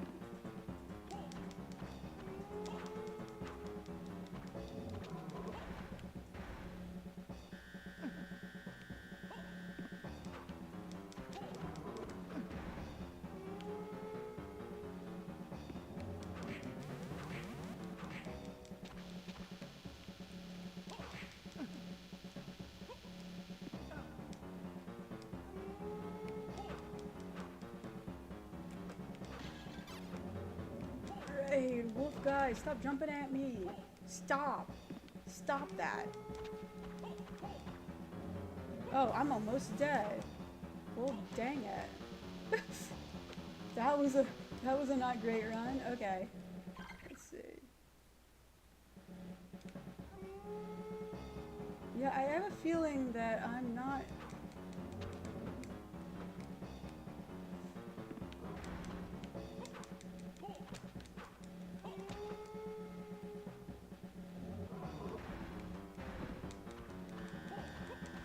Yep, there we go. We did. Online competition is often not very fun. Yeah. Well, funny thing, usually the only time that my PlayStation 4 is even connected online is when I'm up here streaming or when I'm updating it.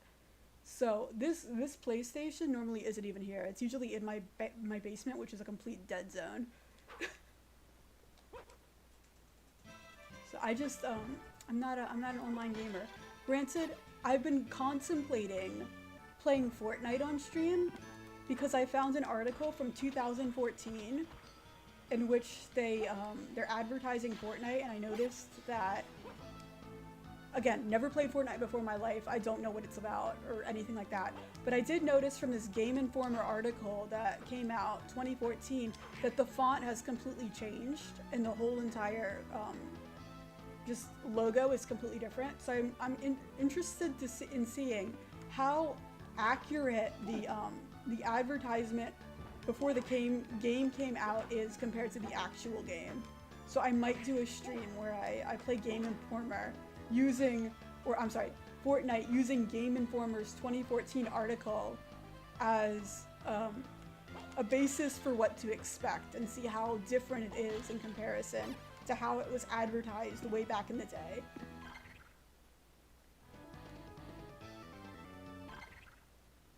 But would I just go out and play Fortnite for the heck of it by myself? Heck no, no. I would do it as a fun social experiment, yes, but that's not something I would actively seek out on my own.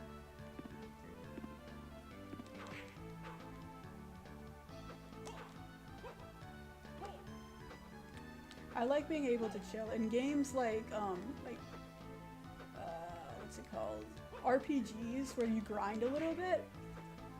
I don't like have fun grinding, but I do find it really therapeutic to sort of listen to some music and grind for a bit. Even like I'll just like sit there for a bit, maybe spend 20 minutes grinding and then get my life in order, get my thoughts together, and then I like games where you can just pause and walk away. Granted, I do also enjoy games where you have to, like this game where you're building a map. That's really something that I find oddly satisfying, is filling up the maps in Castlevania games.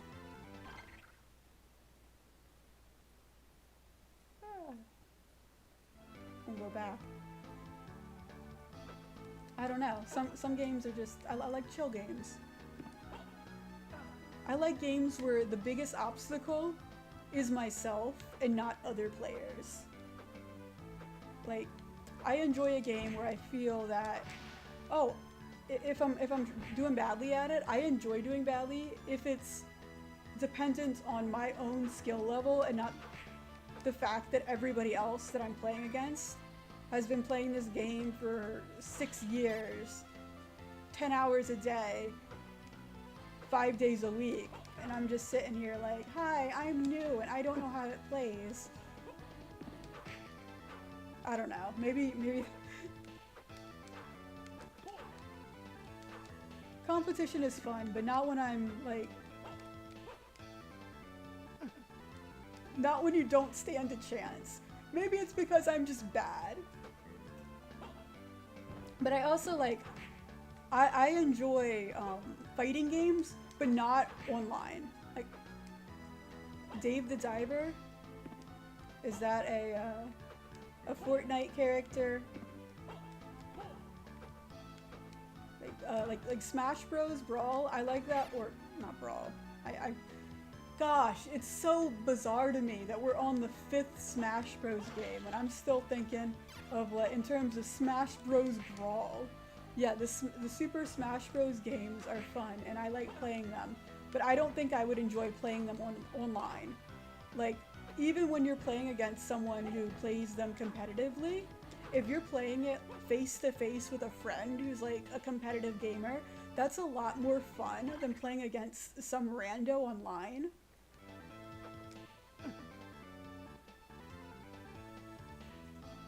It's a fun little game where you play as a diver and collect fish for a restaurant. That sounds pretty chill.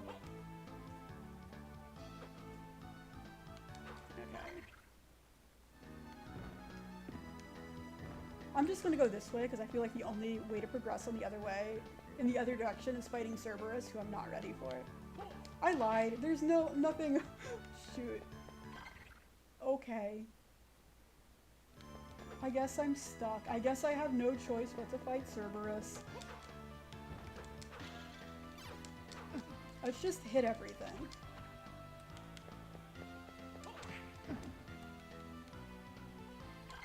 Wait. Oh yeah, magic item. Okay. I have items or something. Card. What do these do? Attributes.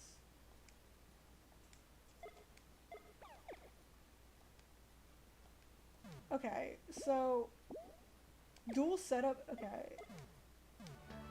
I don't know what that is. I'm just gonna leave it like it is because I'm not sure what I'm doing. Woo.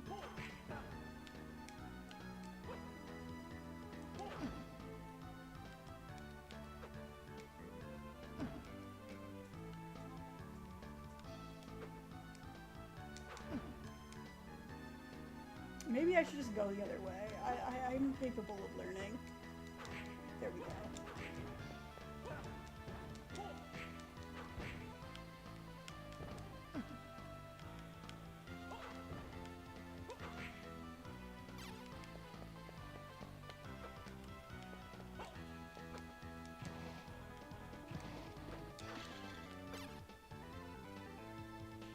My love for chill gaming has led me to builders and sandboxes. They are literally designed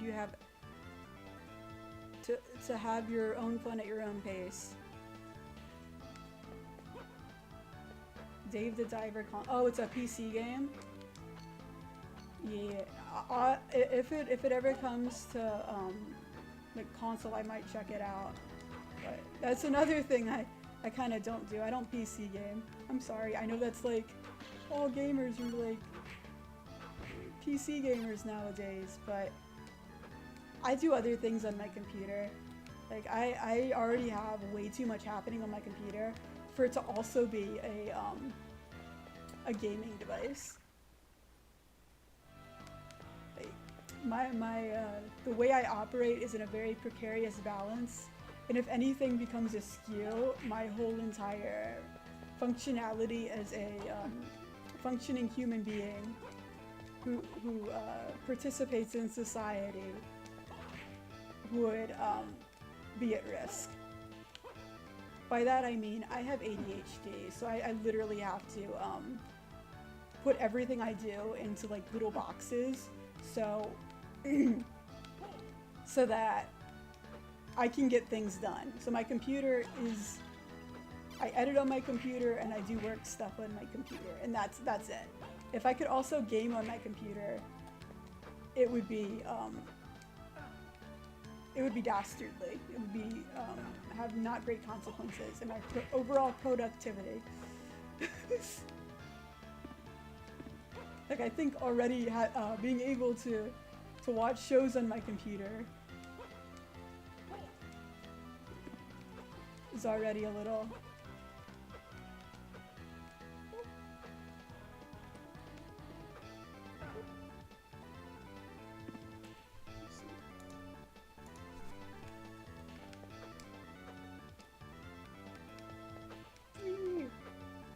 Okay, I don't know where I am. Oh! I think there's a safe room up there.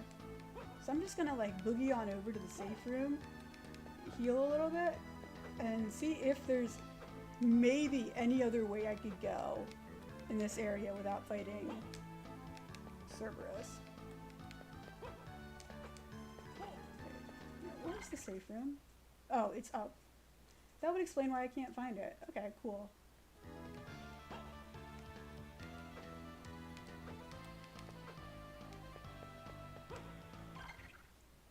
Q.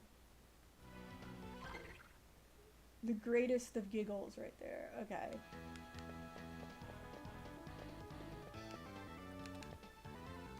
Is there a quick... There's no quick save. No! In Harmony of... whichever Harmony game I was playing before, the one with Just, there was a function in it that I might have like overutilized where you could quick save, and so even if you died you would respawn in a save area, and granted most of the items you picked up you wouldn't have, but all of your experience points you would keep.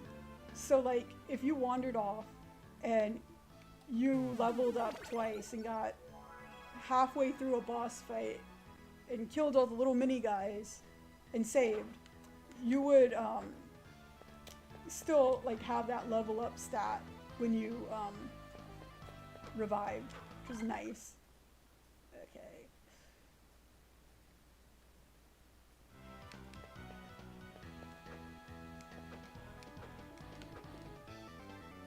If you die in real life, you die in the game. I don't think that's quite how that works.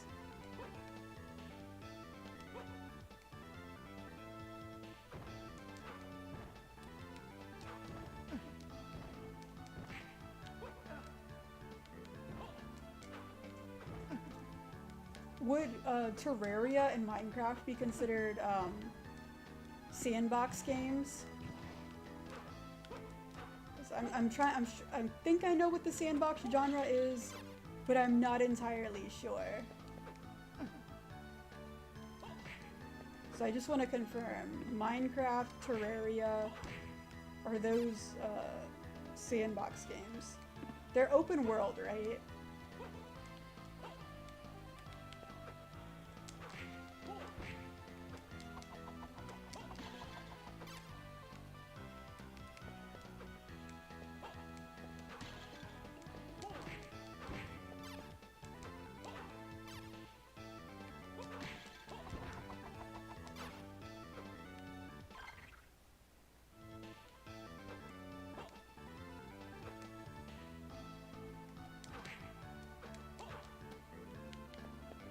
Onward we go. Oh, we're back in this room again. Yay.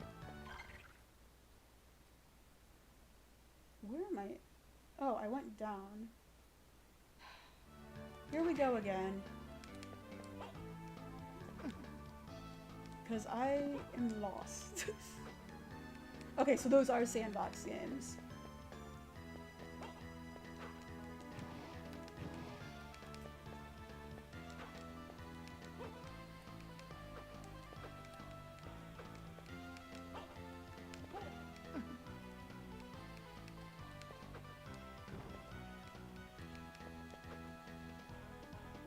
Paradox Studios or RimWorld. I kind of like, I've kind of played a little bit of Terraria. Probably not enough to say if I really liked it or not. But, so, from what I've seen of those, the sandbox genre, they kind of just make me wanna, I feel like there's so much that you can do in them, but at the same time, because they don't have a structure story-wise, I kind of feel like they make me want to create, if that makes sense. Like,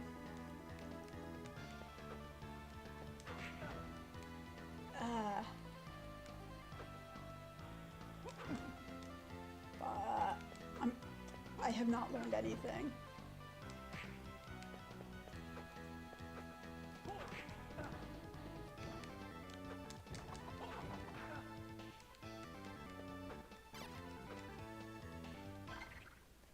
No, I don't want to go. Wait, just here. Yeah, when you set your own goals. Gotcha. I think this might be, from what I have played of a lot of, like, so Terraria is a sandbox game, and you just kind of, like, come up with what you're gonna do for every time you play it, and you just kind of are able to make your own rules, I guess. I'm so bad with the controls in a lot of these games that I kind of get overwhelmed. And it's nothing to do with the game itself or how it's made, because definitely they're good games. They have so much going on. My brain is not gamer brain, if that makes sense. Yeah. And I kind of wish that I was able, like, I wasn't allowed to play games as a video game. Or, Jesus Christ, I don't know what I just said, but it was not an actual sentence. When I was like a kid, I wasn't allowed to play video games, and so I never actually, the first time I was allowed to play video games, I was 11, and I wasn't really allowed to pick games of my own until I was like 18 or 19. So I kind of, I don't think I struggle with like the open world games where you create your things, because I feel, whereas for most people who play them, you feel like you're limitless, you can do whatever you want within that environment. For me, because I struggle so much with like all the menus and all the things, like the shortcuts, and I can never remember them, I almost feel like the opposite. And it has nothing to do with the game itself, but it's just, I'm built different. No, the lack of structure and the complete open worldness of the games almost overwhelmed me. And I kind of wish that I had played games when I was younger, so I could really, I had the ability, so I would have the ability to look at all of those menus and all those options and be able to create something with it instead of just getting like overwhelmed.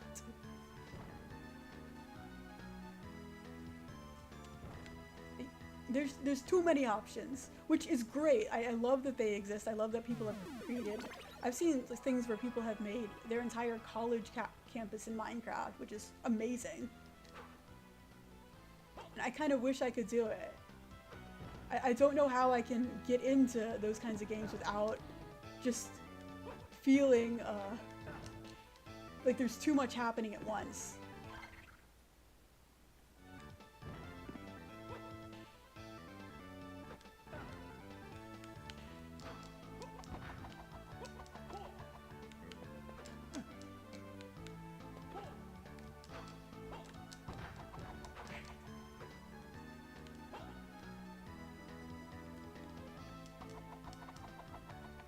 Deep games often have a steep learning curve, which I don't have a problem with games being hard. Like, I enjoy difficult games, but I don't enjoy a difficult game where I feel like like Hollow Knight is a pretty, I know it's also in the genre of game I'm playing right now, so it's kind of not exactly the same, but that game is stupidly hard.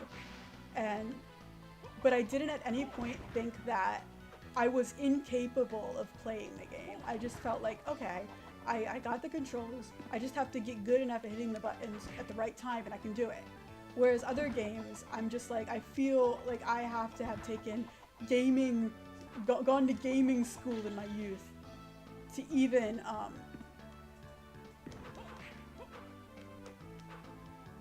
don't know. Like, if you start a game with a giant tutorial that is just a bunch of pages of reading, and every button is assigned immediately and it's not something that you can sort of like ease into, I think regardless of what the game is, I'll get overwhelmed. And it's kind of sad because there's probably a lot of games that I'm missing out on just because I either get motion sick or there's so much happening that I get overwhelmed, and I wish that wasn't the case.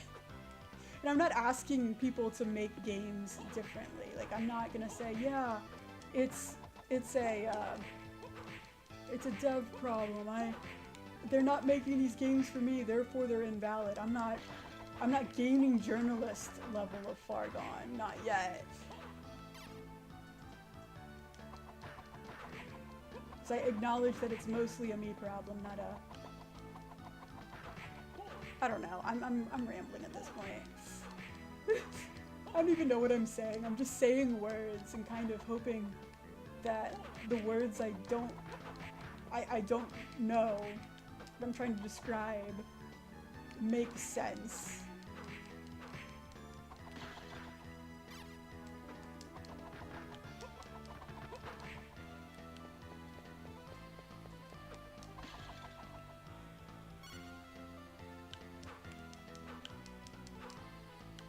Okay, do I...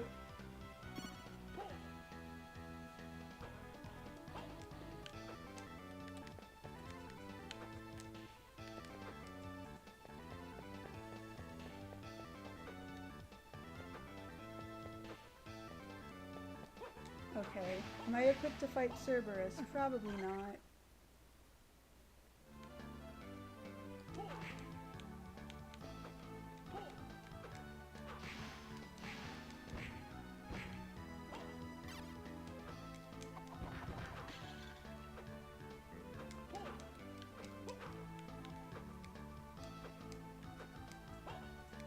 Okay, let's see if I can get to if I can get to a safe room and then come back, I think I might be ready.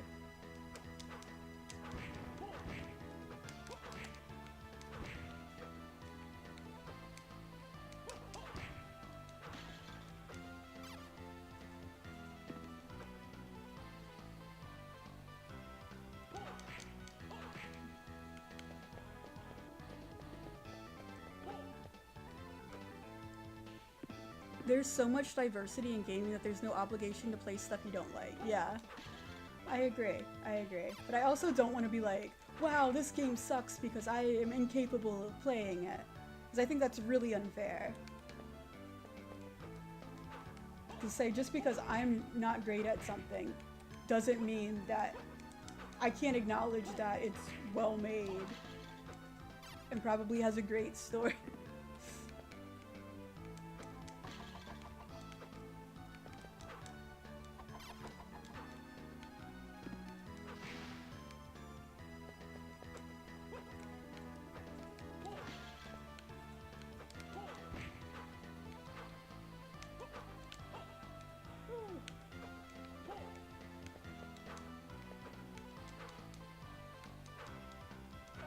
Okay, we're not doing so hot.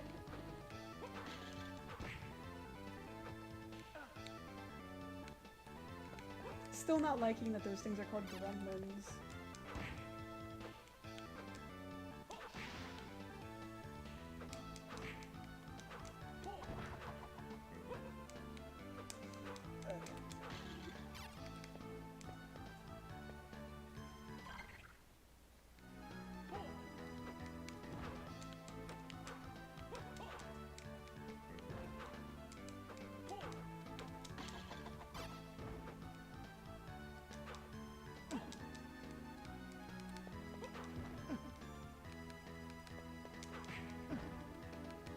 Okay, we're gonna have a bit of a problem here. Ah.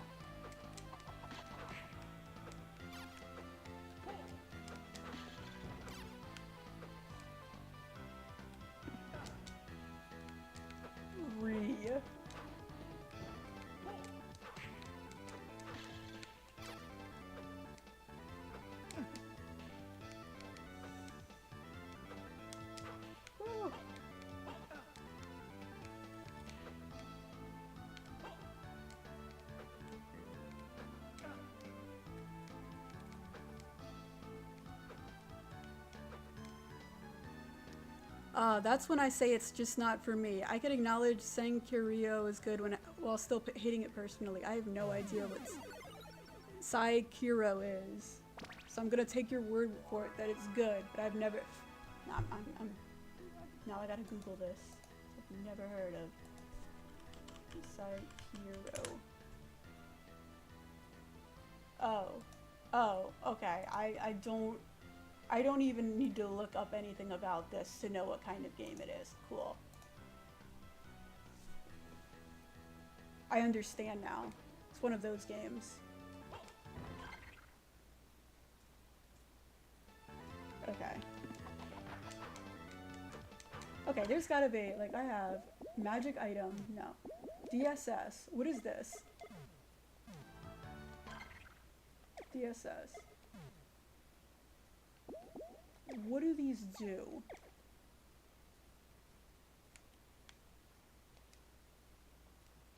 Okay, I don't read.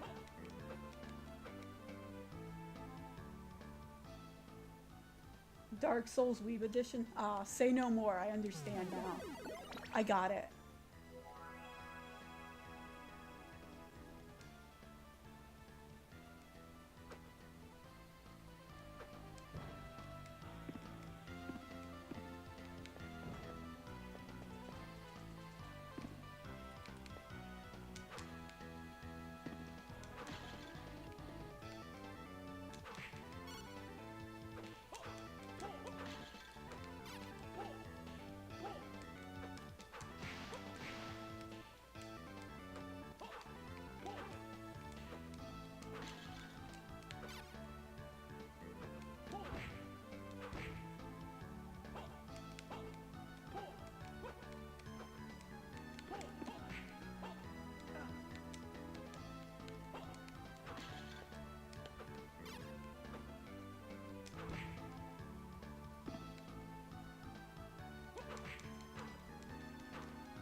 Oh, I got another item.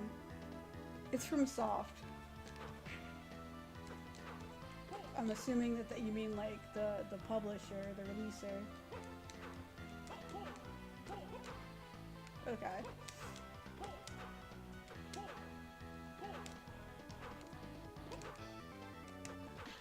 There we go. All that for one little easy. Okay, sure. Sure. I thought there'd be something good in there. Alright. Items. Leather armor.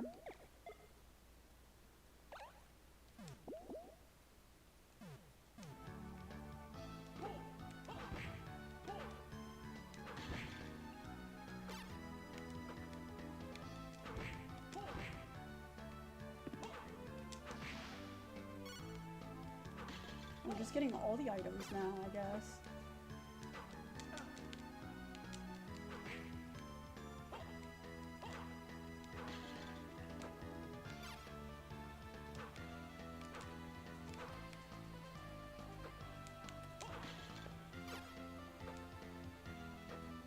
I miss it when these things would drop multiple hearts. No, I wanted this. Okay, you know what?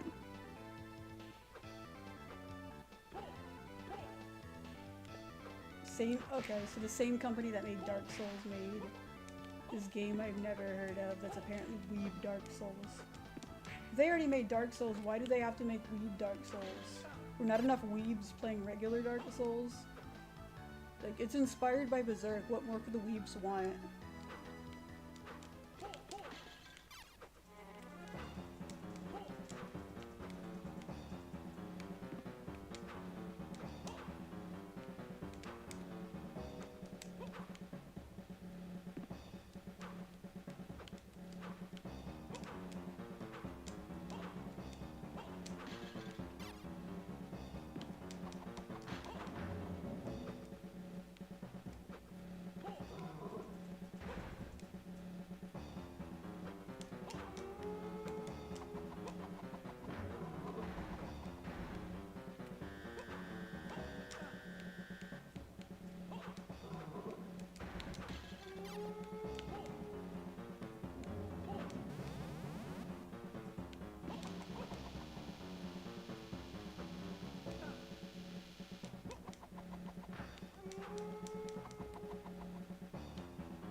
Okay, I think I'm doing better. Shoot. Shoot, how do I dodge that?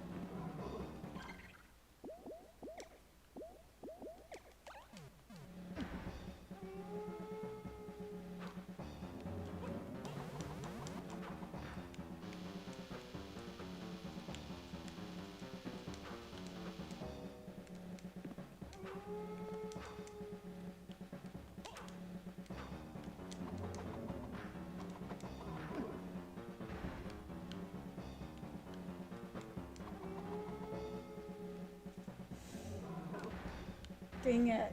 So close. Wait, wait.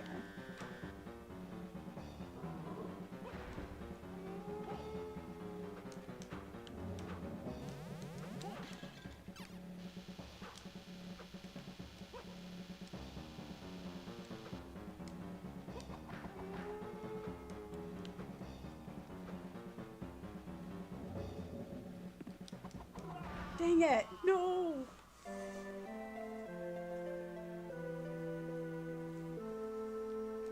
Dang it. Close.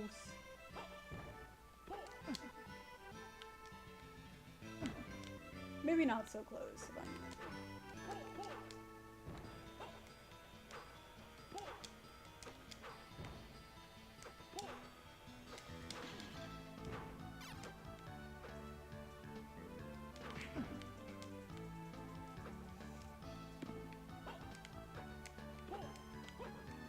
Okay.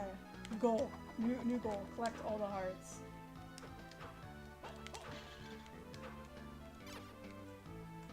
It's the only way.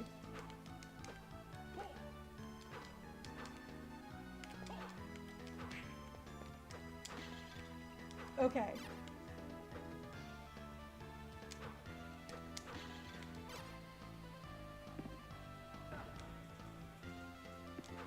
You know, this GIF thing that I have playing in the corner, there are supposed to be about 100-something GIFs in it on loop, and only maybe the first 10 of them have been playing, which is wild.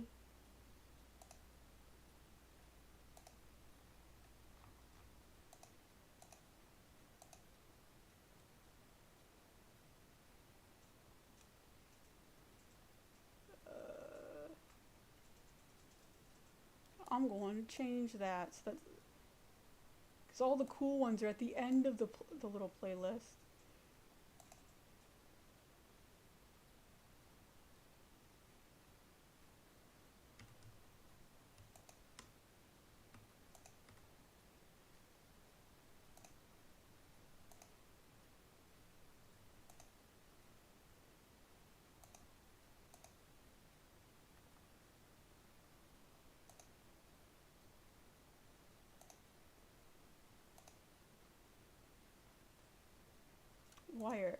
Why am I doing this?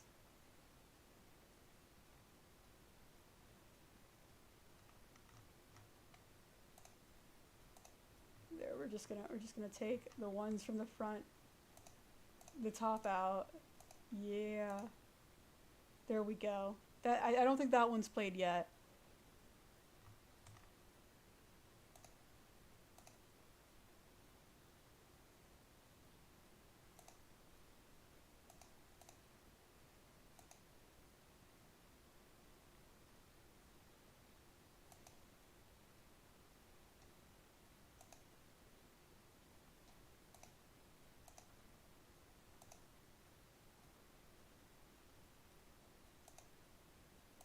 Here we go.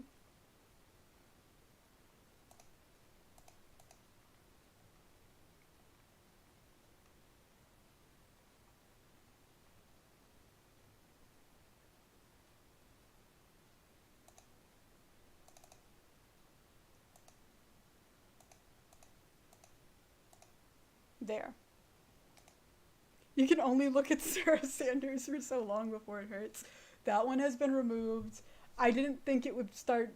That would be one of the 10 that kept playing, so it's gone now.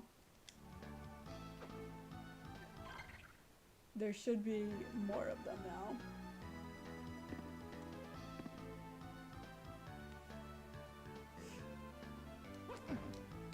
Got some. Okay, now this GIF is gonna be the one that's playing. Like, they're only in the playlist or the little slideshow.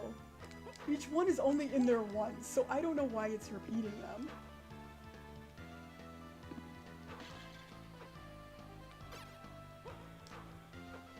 I thought it'd be funny to have some random stuff, and most of them are transparent, but all the transparent ones are at the end. So I guess it's just doing the ones at the top first. At least we're seeing some new stuff going on here.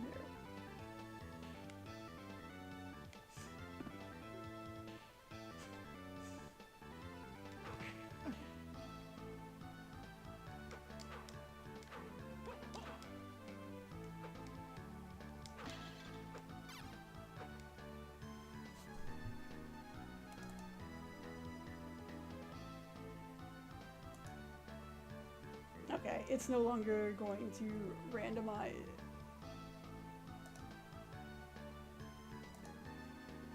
There, so now it should play everything.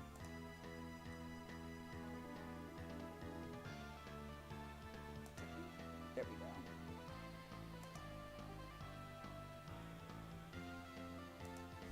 Should mix it up now.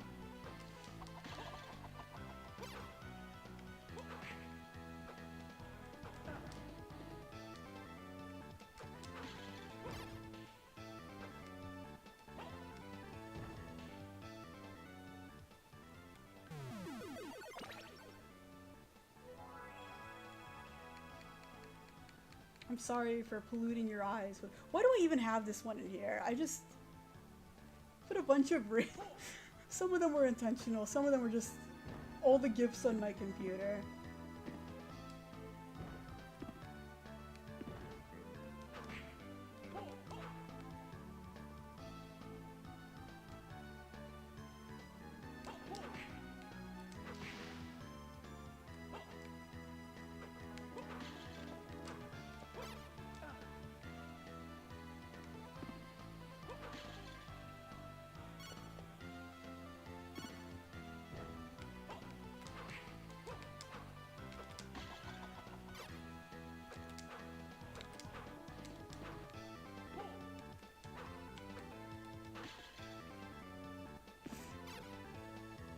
Especially when you have gay Legend of Galactic Heroes memes in there.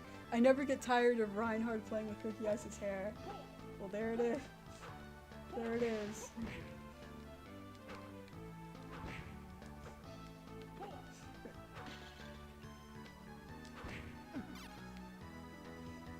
There's something about Legend of Galactic Heroes blingies that just really do it for me.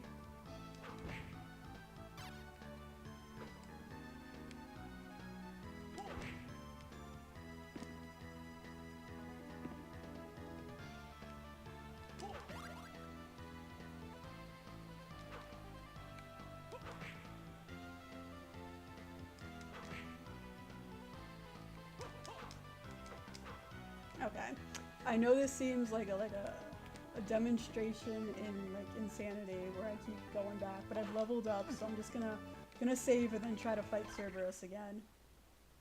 I'm different now. I've evolved. Nathan is stronger. We can fight dogs now. We can fight dogs now and win.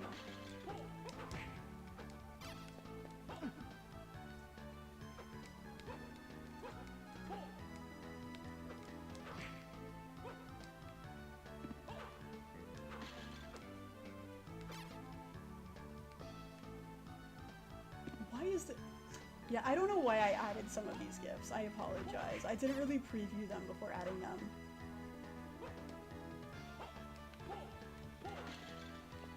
Okay, I see what's going on. It only plays the first 20.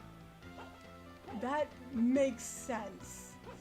So now it's looping them. And there are over 100 in this little slideshow. Wild, bonkers, bananas, if you will.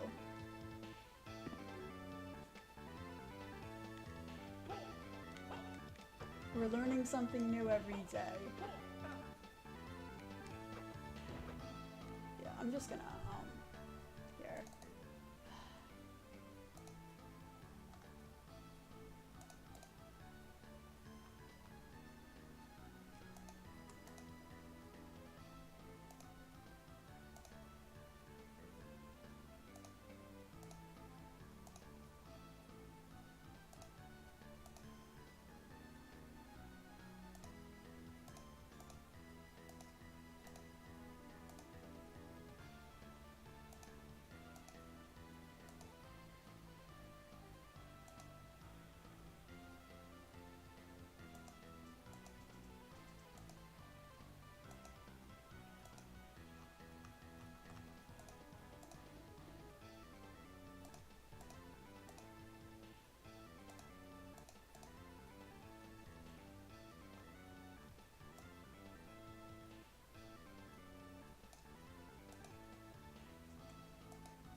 Here's some good stuff. Goodbye, Pyro Fox. Have a good rest of your day.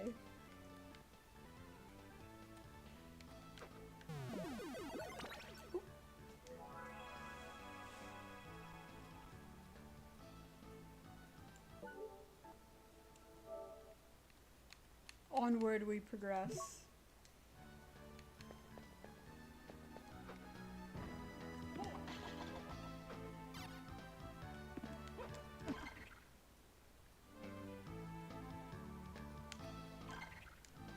I somehow forgot the controls. Very cool of me, I know. Just forgetting how to play the game I've been playing. Okay, we're gonna go back and save to play it cool.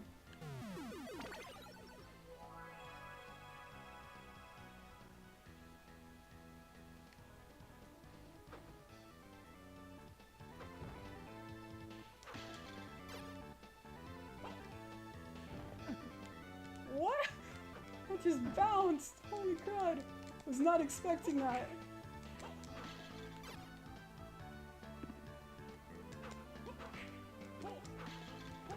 Okay.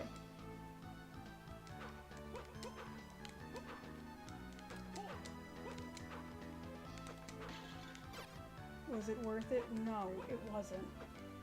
Okay. Gonna change equipment.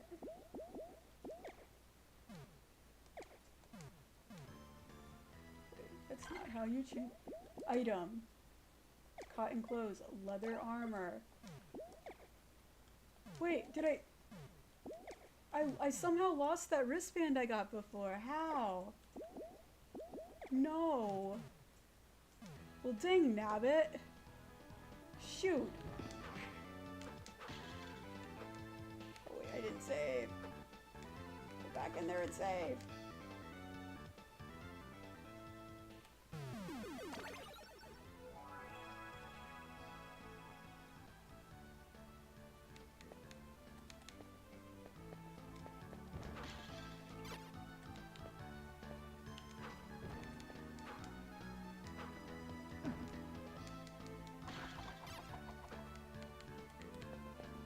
Run, run, run. Okay, this time Cerberus is going down. I don't believe in beast brutality, but sometimes the dog needs to get smacked.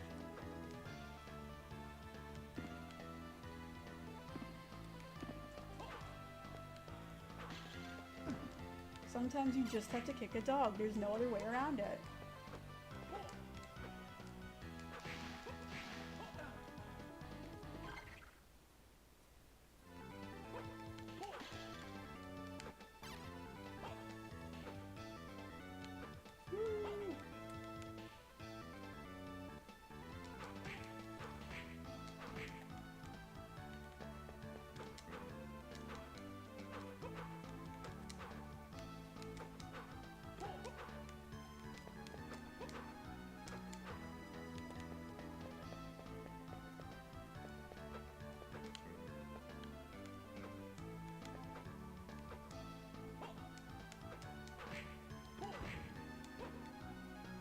Okay.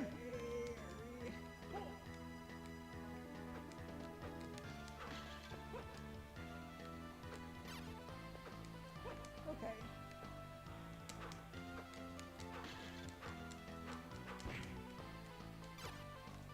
My health is not at full, but I don't care. I'm taking down this dog. Let's go.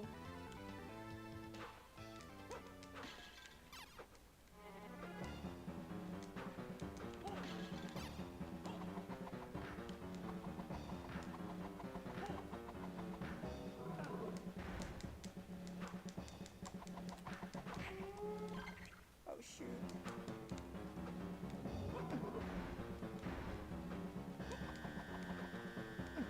No.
Okay, so item, use heart.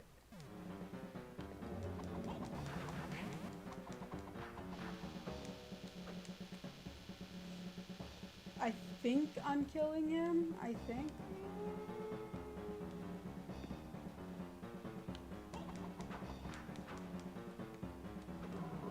No, I died. This game is kind of like watching paint dry if you're simultaneously being set on fire. Oof, wow. In that it's tedious, but difficult.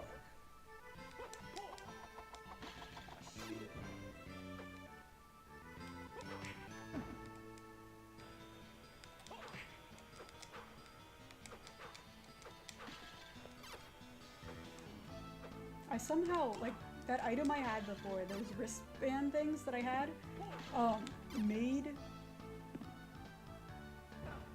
I think I've only truly beaten this game with glitches. Oof. Before, I had those little wristband, those gauntlets that made my attacks do more damage. And I'm gonna see if I can find those again, because that was really helpful. So now that I've leveled up,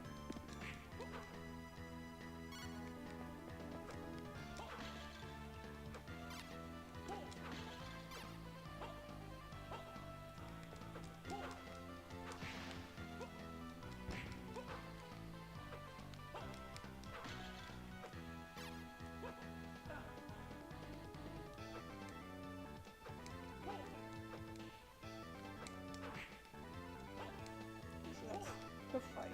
I don't want to get there. To be fair, the glitch is so easy to do, it deserves to be abused, lol. What glitch are you talking about? So I have not found any glitches, granted I'm pretty early on, so...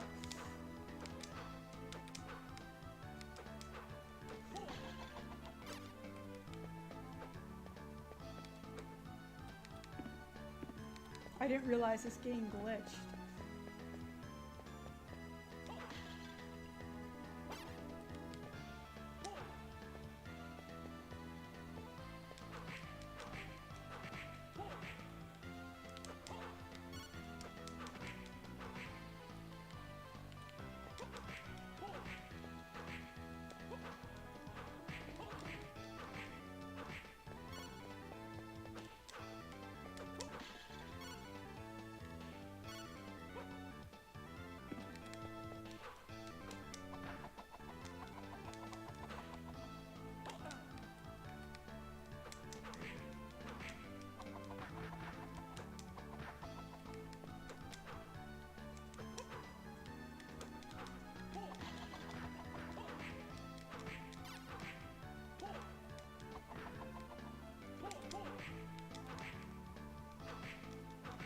I will read it in a second when things are not attacking me anymore.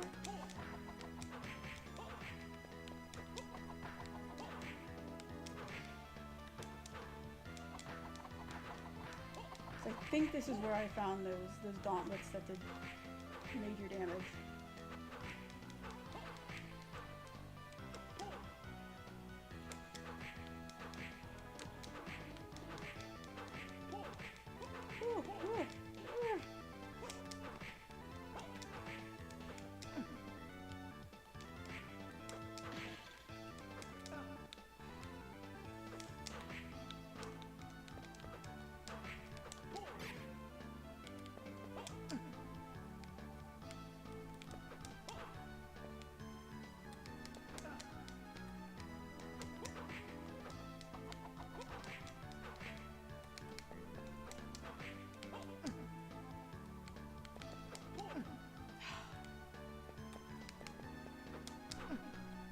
Oh my god.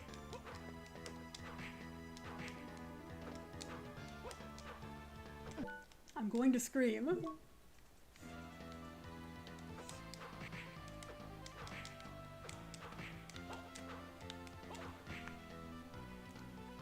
Oh, I don't even, I have the cards, but I haven't figured out how to use any of them. When you activate the DSS cards, and Nathan does his little animation and time freezes, you can pause the game and equip DSS cards you don't actually have yet. Okay, I have DSS cards, but the game hasn't taught me how to use them, I don't think. Like, this is a new Castlevania. I haven't played this one before, I don't think, on stream. If I did, I only just started it and then stopped it. So, DSS cards.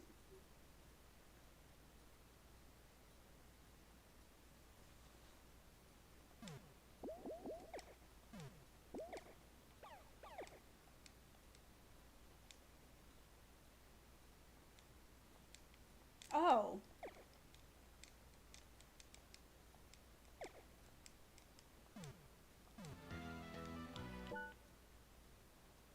Okay, so I push the shoulder button to that. Oh! Oh, that's cool. Oh! Thank you! I had no idea I could do that.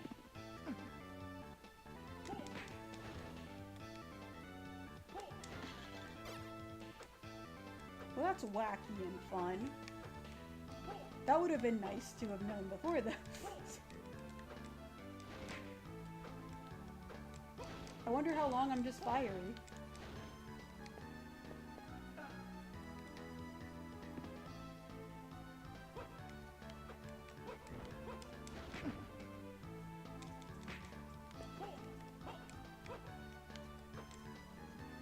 Thank you. Alright, I'm ready to fight a dog.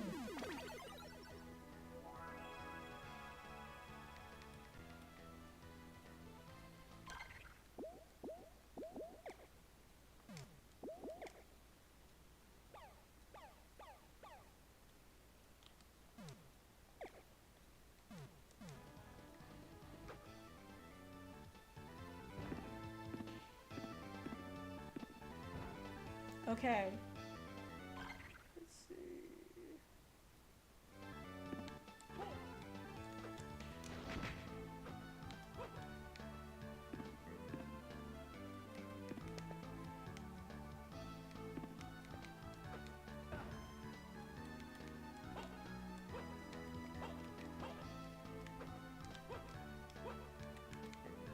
Wait, no, that's where I...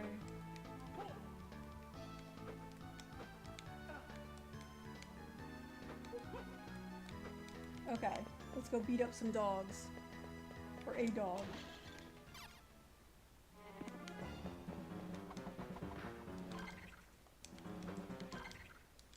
Shoot.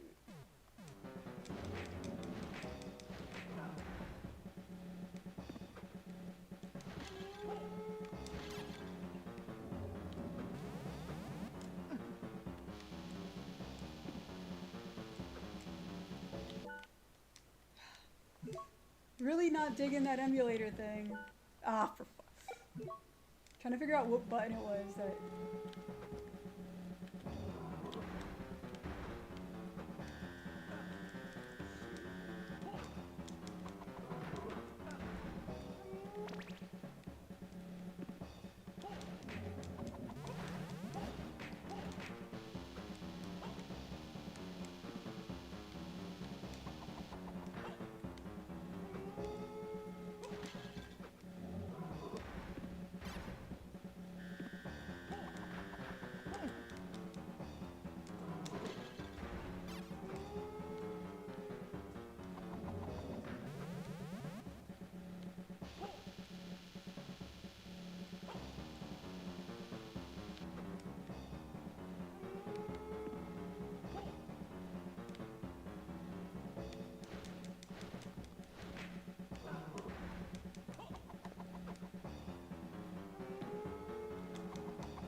Oh, I beat him! Yay! Woo! Oh, hello and goodbye.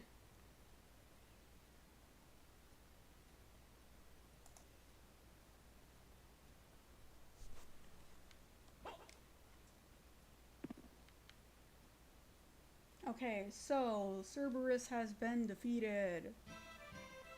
Yay, we are in a room filled with treasure. This looks identical to the room below it. Double received. Thank God. We can double jump now. Okay.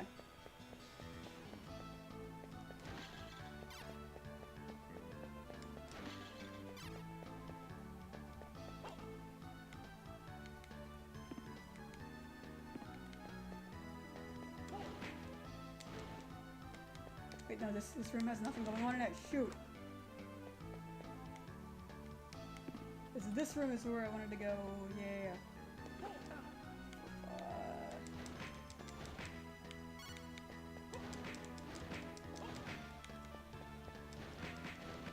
I feel like I'm doing less damage with them with the fire equip than I was before.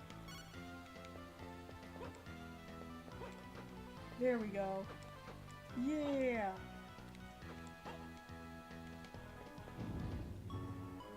Abyss Stairway. I think this is the first Castlevania game I played where there wasn't like one of those red hallways that are basically transition hallways to let you know that you're about to go into a different area. I was already in this area, wasn't I? Yeah, I was. This is where I started. Very cool.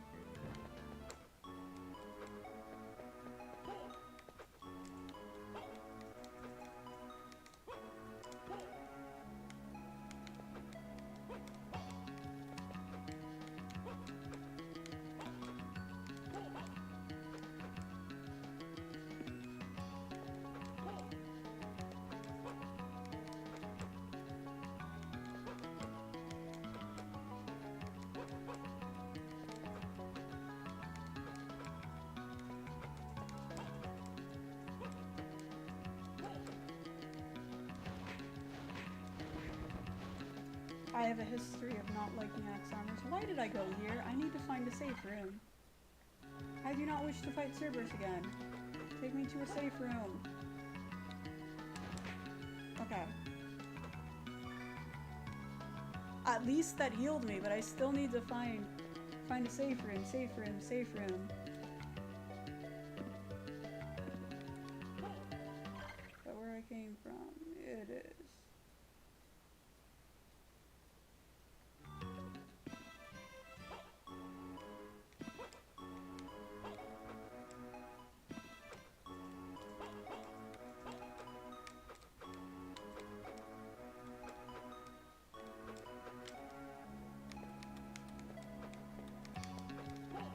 Nope, can't go that high. Okay, cool.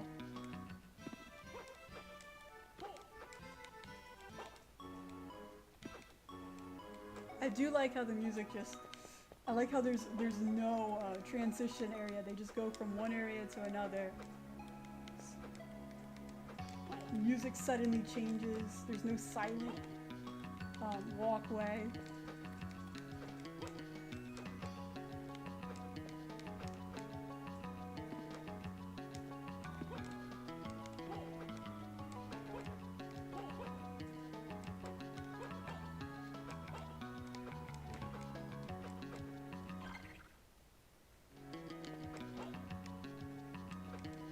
Let's see if this is a safe room.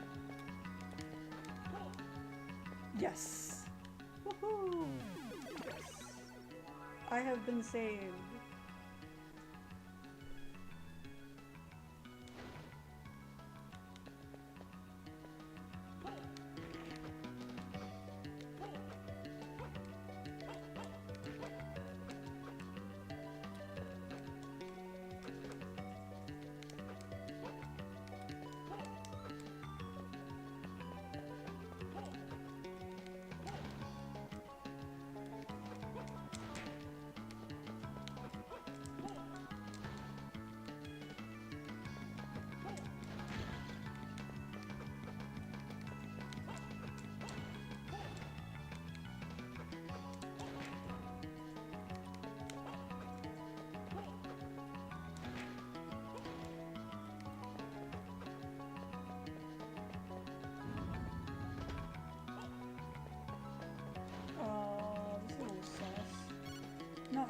prefer my axe, thank you.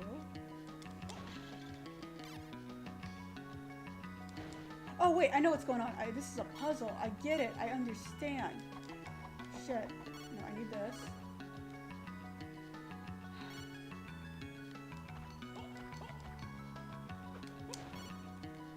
God damn it.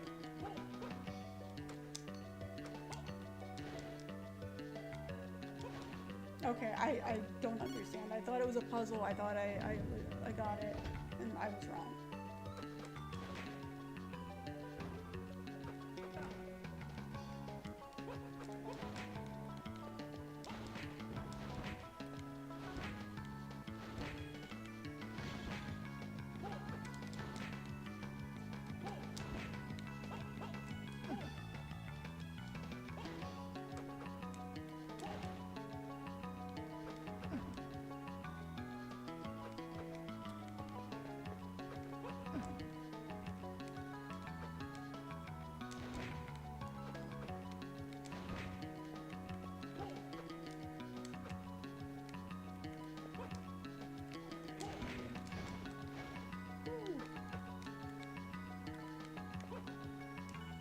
Audience room. I wish I had an audience room. Just where you go and you go there just whenever you need an audience, you know? What are those affirmation videos? But it's just a room in your, okay. Oh my god. There we go.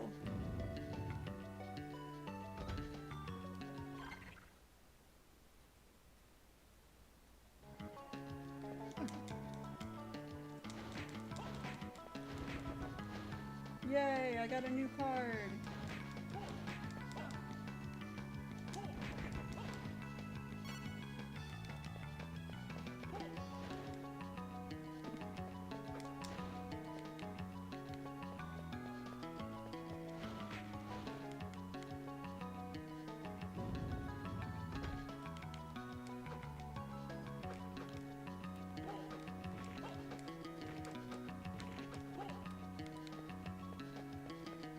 This is exactly why I prefer Just to Nathan.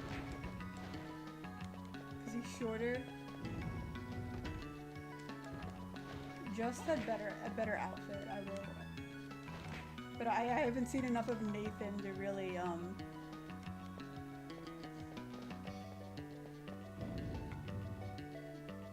Triumph hallway. I don't feel very triumphant here.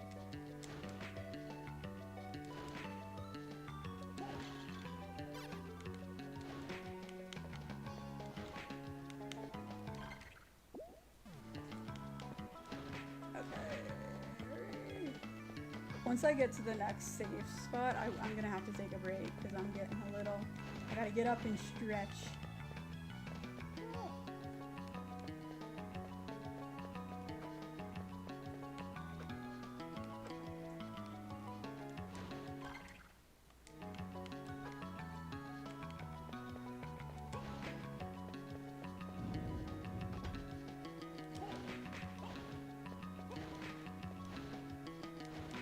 Further in we go.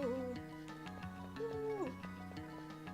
Okay, we're finally in. Oh yeah, because Nathan and his friend Kyle and whomever came in through the catacombs. They didn't come in through the front door because they're quirky and weird.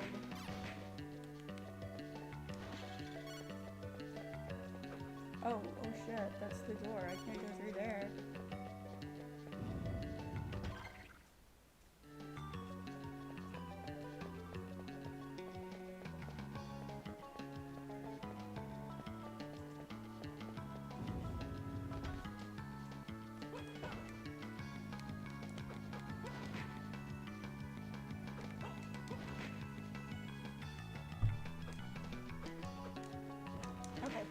Please give me a save point soon.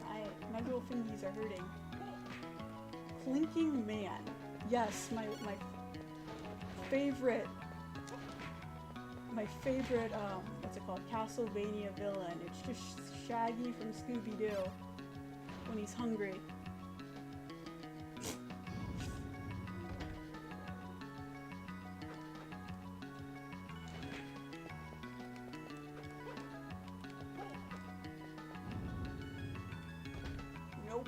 just save.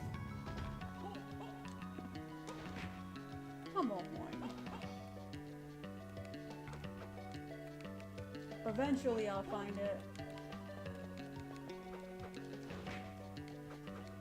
Nope, we just... I really like... For this particular controls, running is really difficult on a joystick. I don't know what it is. Like, the double tap usually isn't this bad in other games, but in this one, it's very difficult to trigger. Hello.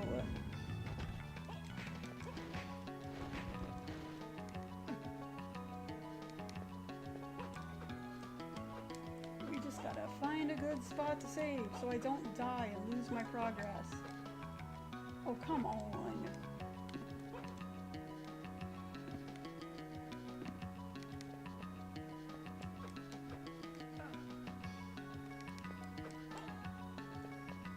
Thank goodness. Alrighty. My thumbs are sore and I must go. This game gets freaking hard later on. I am not excited. Hello, Golden Gamer. I got to go, so I'm sorry you came in at like the last couple of seconds of my stream.